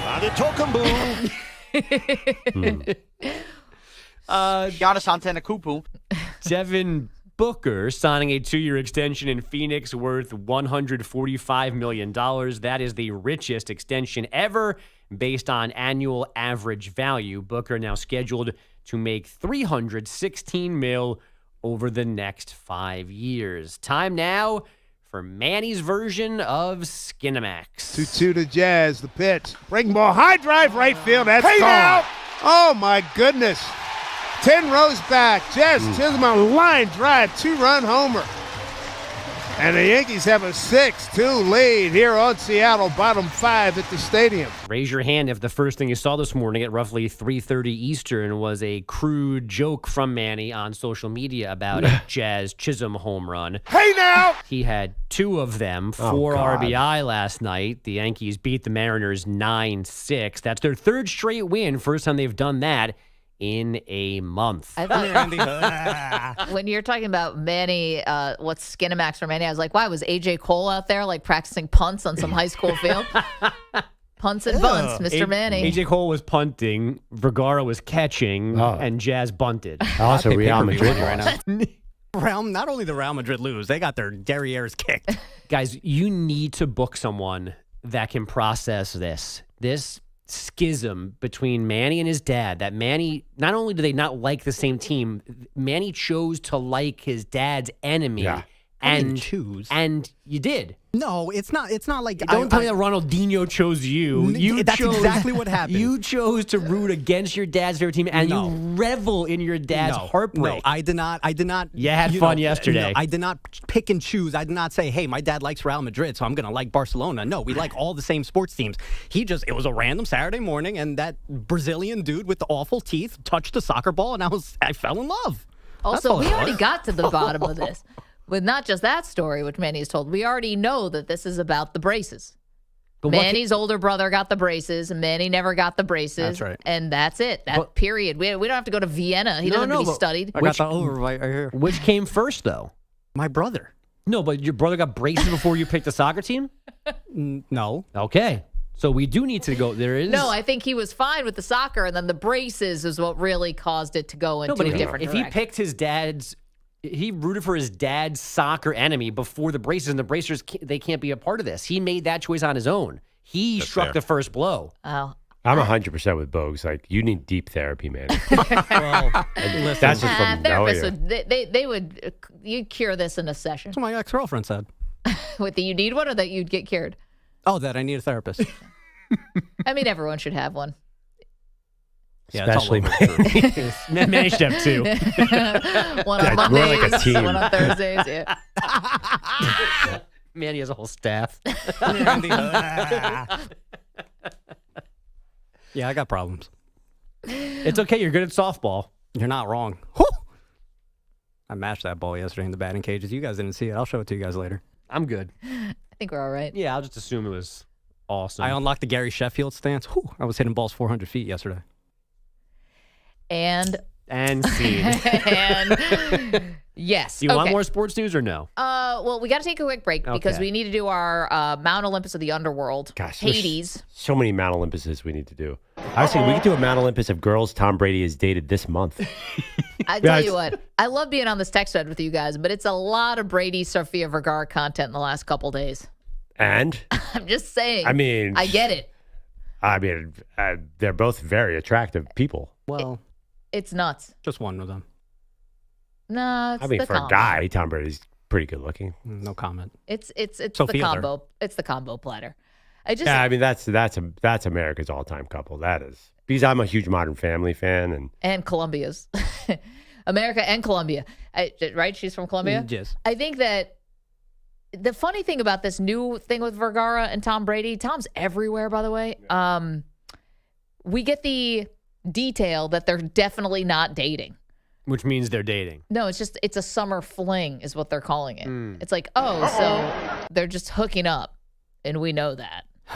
It's so weird. I hate being poor, man. If I was poor and tall, if I was rich and tall, I would not need therapy. Back in the day. Therapy. I tell you, there's still time. 888-710-4. He's a grown boy, Maggie. Don't worry, Manny. It's all there in front of you. The Gods of the Underworld next. You're in a 5-minute break.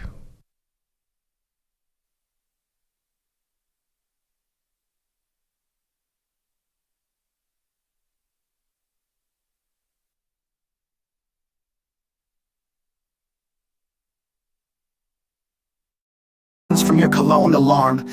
Yo, big friendly, let me ask you something real quick. Why everybody spit sound like Nick and Night clips? You ancient, bro, like turn the dial old. You probably smell like mothballs and mold. Talking about your sling like it still got charm. But every woman just runs from your cologne alarm. Out here begging them to get a whiff.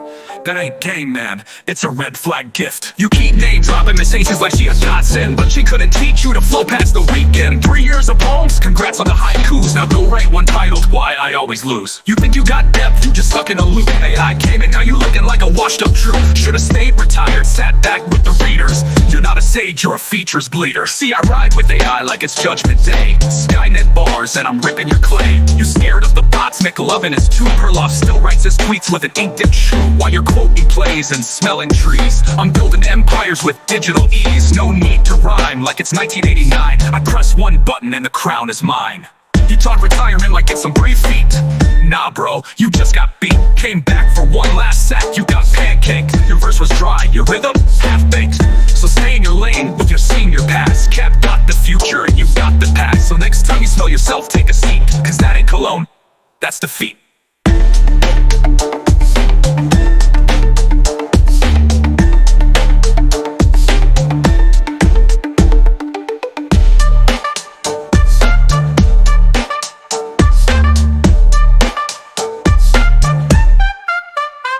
You keep name dropping Miss Aces like she a godsend, but she couldn't teach you to flow past the weekend. 3 years of poems, congrats on the haikus. Now go write one titled Why I Always Lose. You think you got depth, you just stuck in a loop. AI came and now you looking like a washed up troop. Should've stayed retired, sat back with the readers. You're not a sage, you're a features bleeder. See, I ride with AI like it's Judgment Day. Skynet bars and I'm ripping your clay. You scared of the bots, McLovin is too. Perloff still writes his tweets with an ink dip shoe. While you're quoting plays and smelling trees, I'm building empires with digital ease. No need to rhyme like it's 1989. I press one button and the crown is mine. 2 minutes. You talk retirement like it's some brave feat. Nah bro, you just got beat. Came back for one last sack, you got pancaked. Your verse was dry, your rhythm half-baked.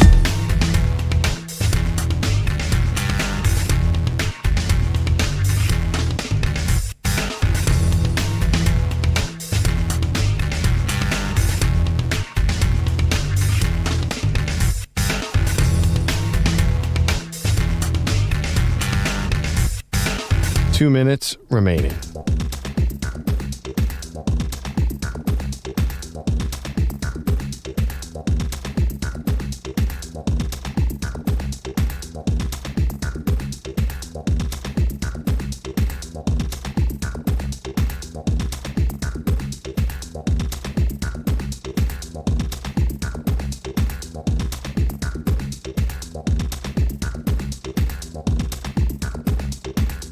One minute, 30 seconds remaining.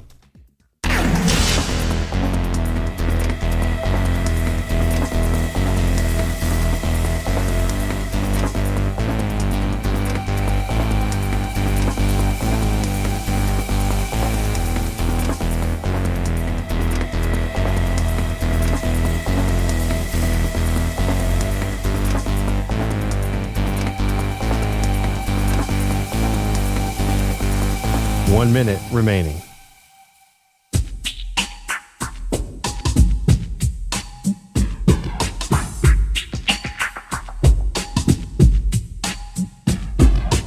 Uh-huh. 45 seconds remaining.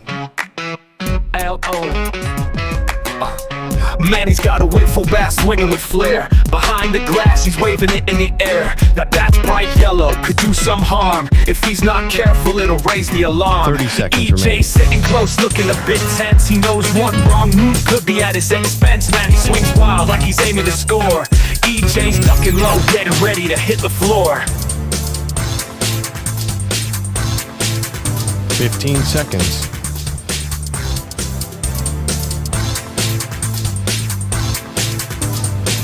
Break ends in 5 seconds.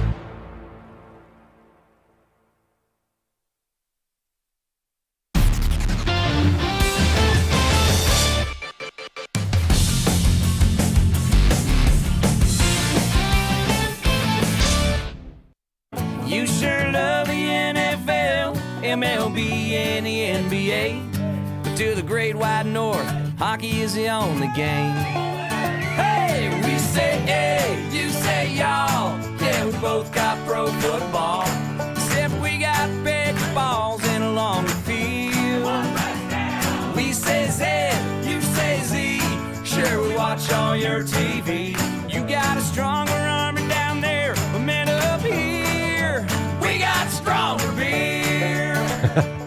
So here's to you, my Cheers to that. Didn't see Who that is coming. This is Tim Hicks. The song is about how Canada is better than the United States. They And have, stronger beer. Perloff putting Wayne Gretzky on his Mount Olympus and Mount Olympus. They have something called Bradoras there. You guys ever had that? They're Molsons, but double the alcohol. Unbelievable. I've heard of Molson Triple X, but I think you can get that here too. I don't know. But yeah, I think I'm going to win this poll because of my people like Gretzky. I noticed one thing: we've done the Mount Olympus of every city. Hockey does well. A lot of hockey fans who want to vote on the polls because if you love hockey, which a lot of people do, then Wayne Gretzky's a no-brainer. Yeah, I mean, I can't quibble with anyone on your list. We both have Muhammad Ali and Michael Jordan for the 4 sports gods, period. And then I went with Jackie Robinson and Billie Jean King, Perloff with Gretzky and with Babe Ruth. 888-710-4ISN. Now, we promised this all show, so let's do it. Yeah.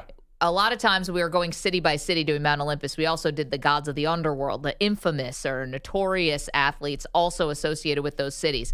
So if you were going to do a Mount Olympus, the most notorious or infamous sports gods, who makes your list? Well, I mean, the Zeus is O.J. Simpson, obviously. Yeah. And not only am I going to put O.J. Simpson, for me, encapsulates all the athlete murderers, because we have several of those, and I'm just going to put them all there.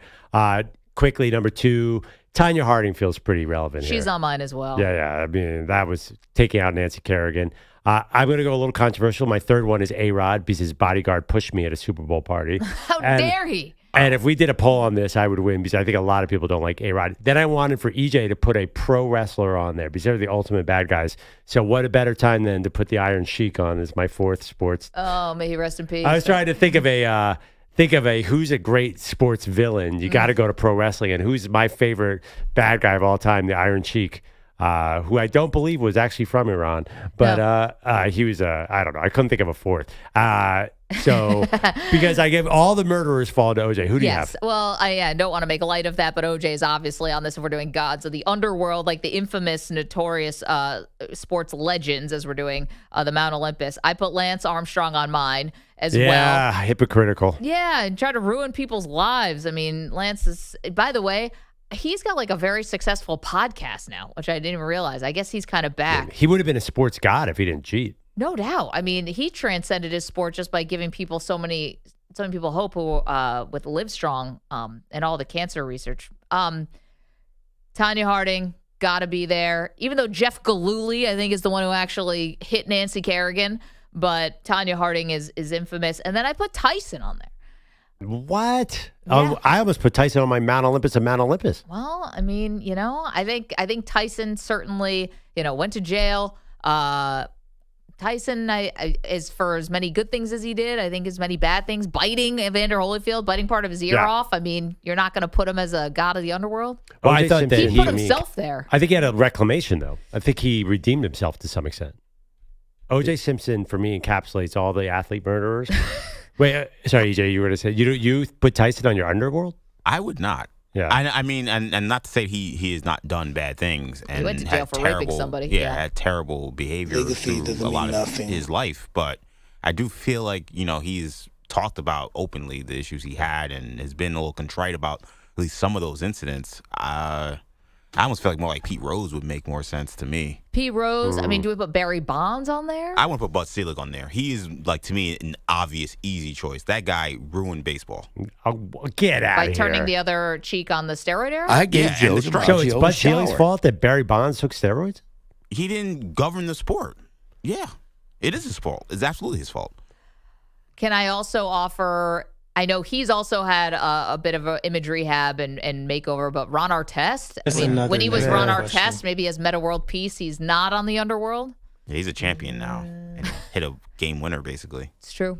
I mean, Ron Artest isn't even the worst behaved basketball player. How about, I was going to go with recency bias, Beasley. Michael Beasley. No, Malik Beasley. Oh, Malik Beasley. Yeah. Can we get a current gambling the cheater? gambling cheater. Also, Shoeless Joe jumped to mind, too, because he threw like a gambler. Pete Yeah. Rose makes sense. obviously Aaron Hernandez, but you kind of put him in the. Yeah, Ray Caruth was a really bad one. That was awful, too. But, Anyway. it's not as fun as some of these other ones. EJ, what did we miss?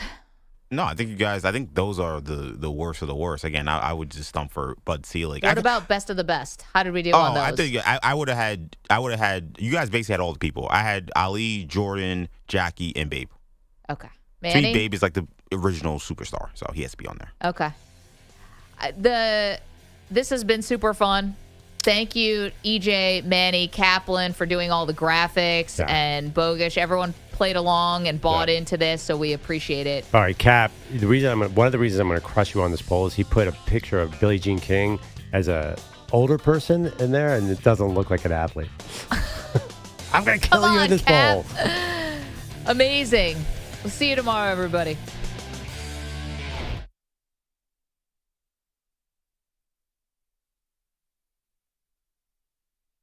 You're in a 5-minute break.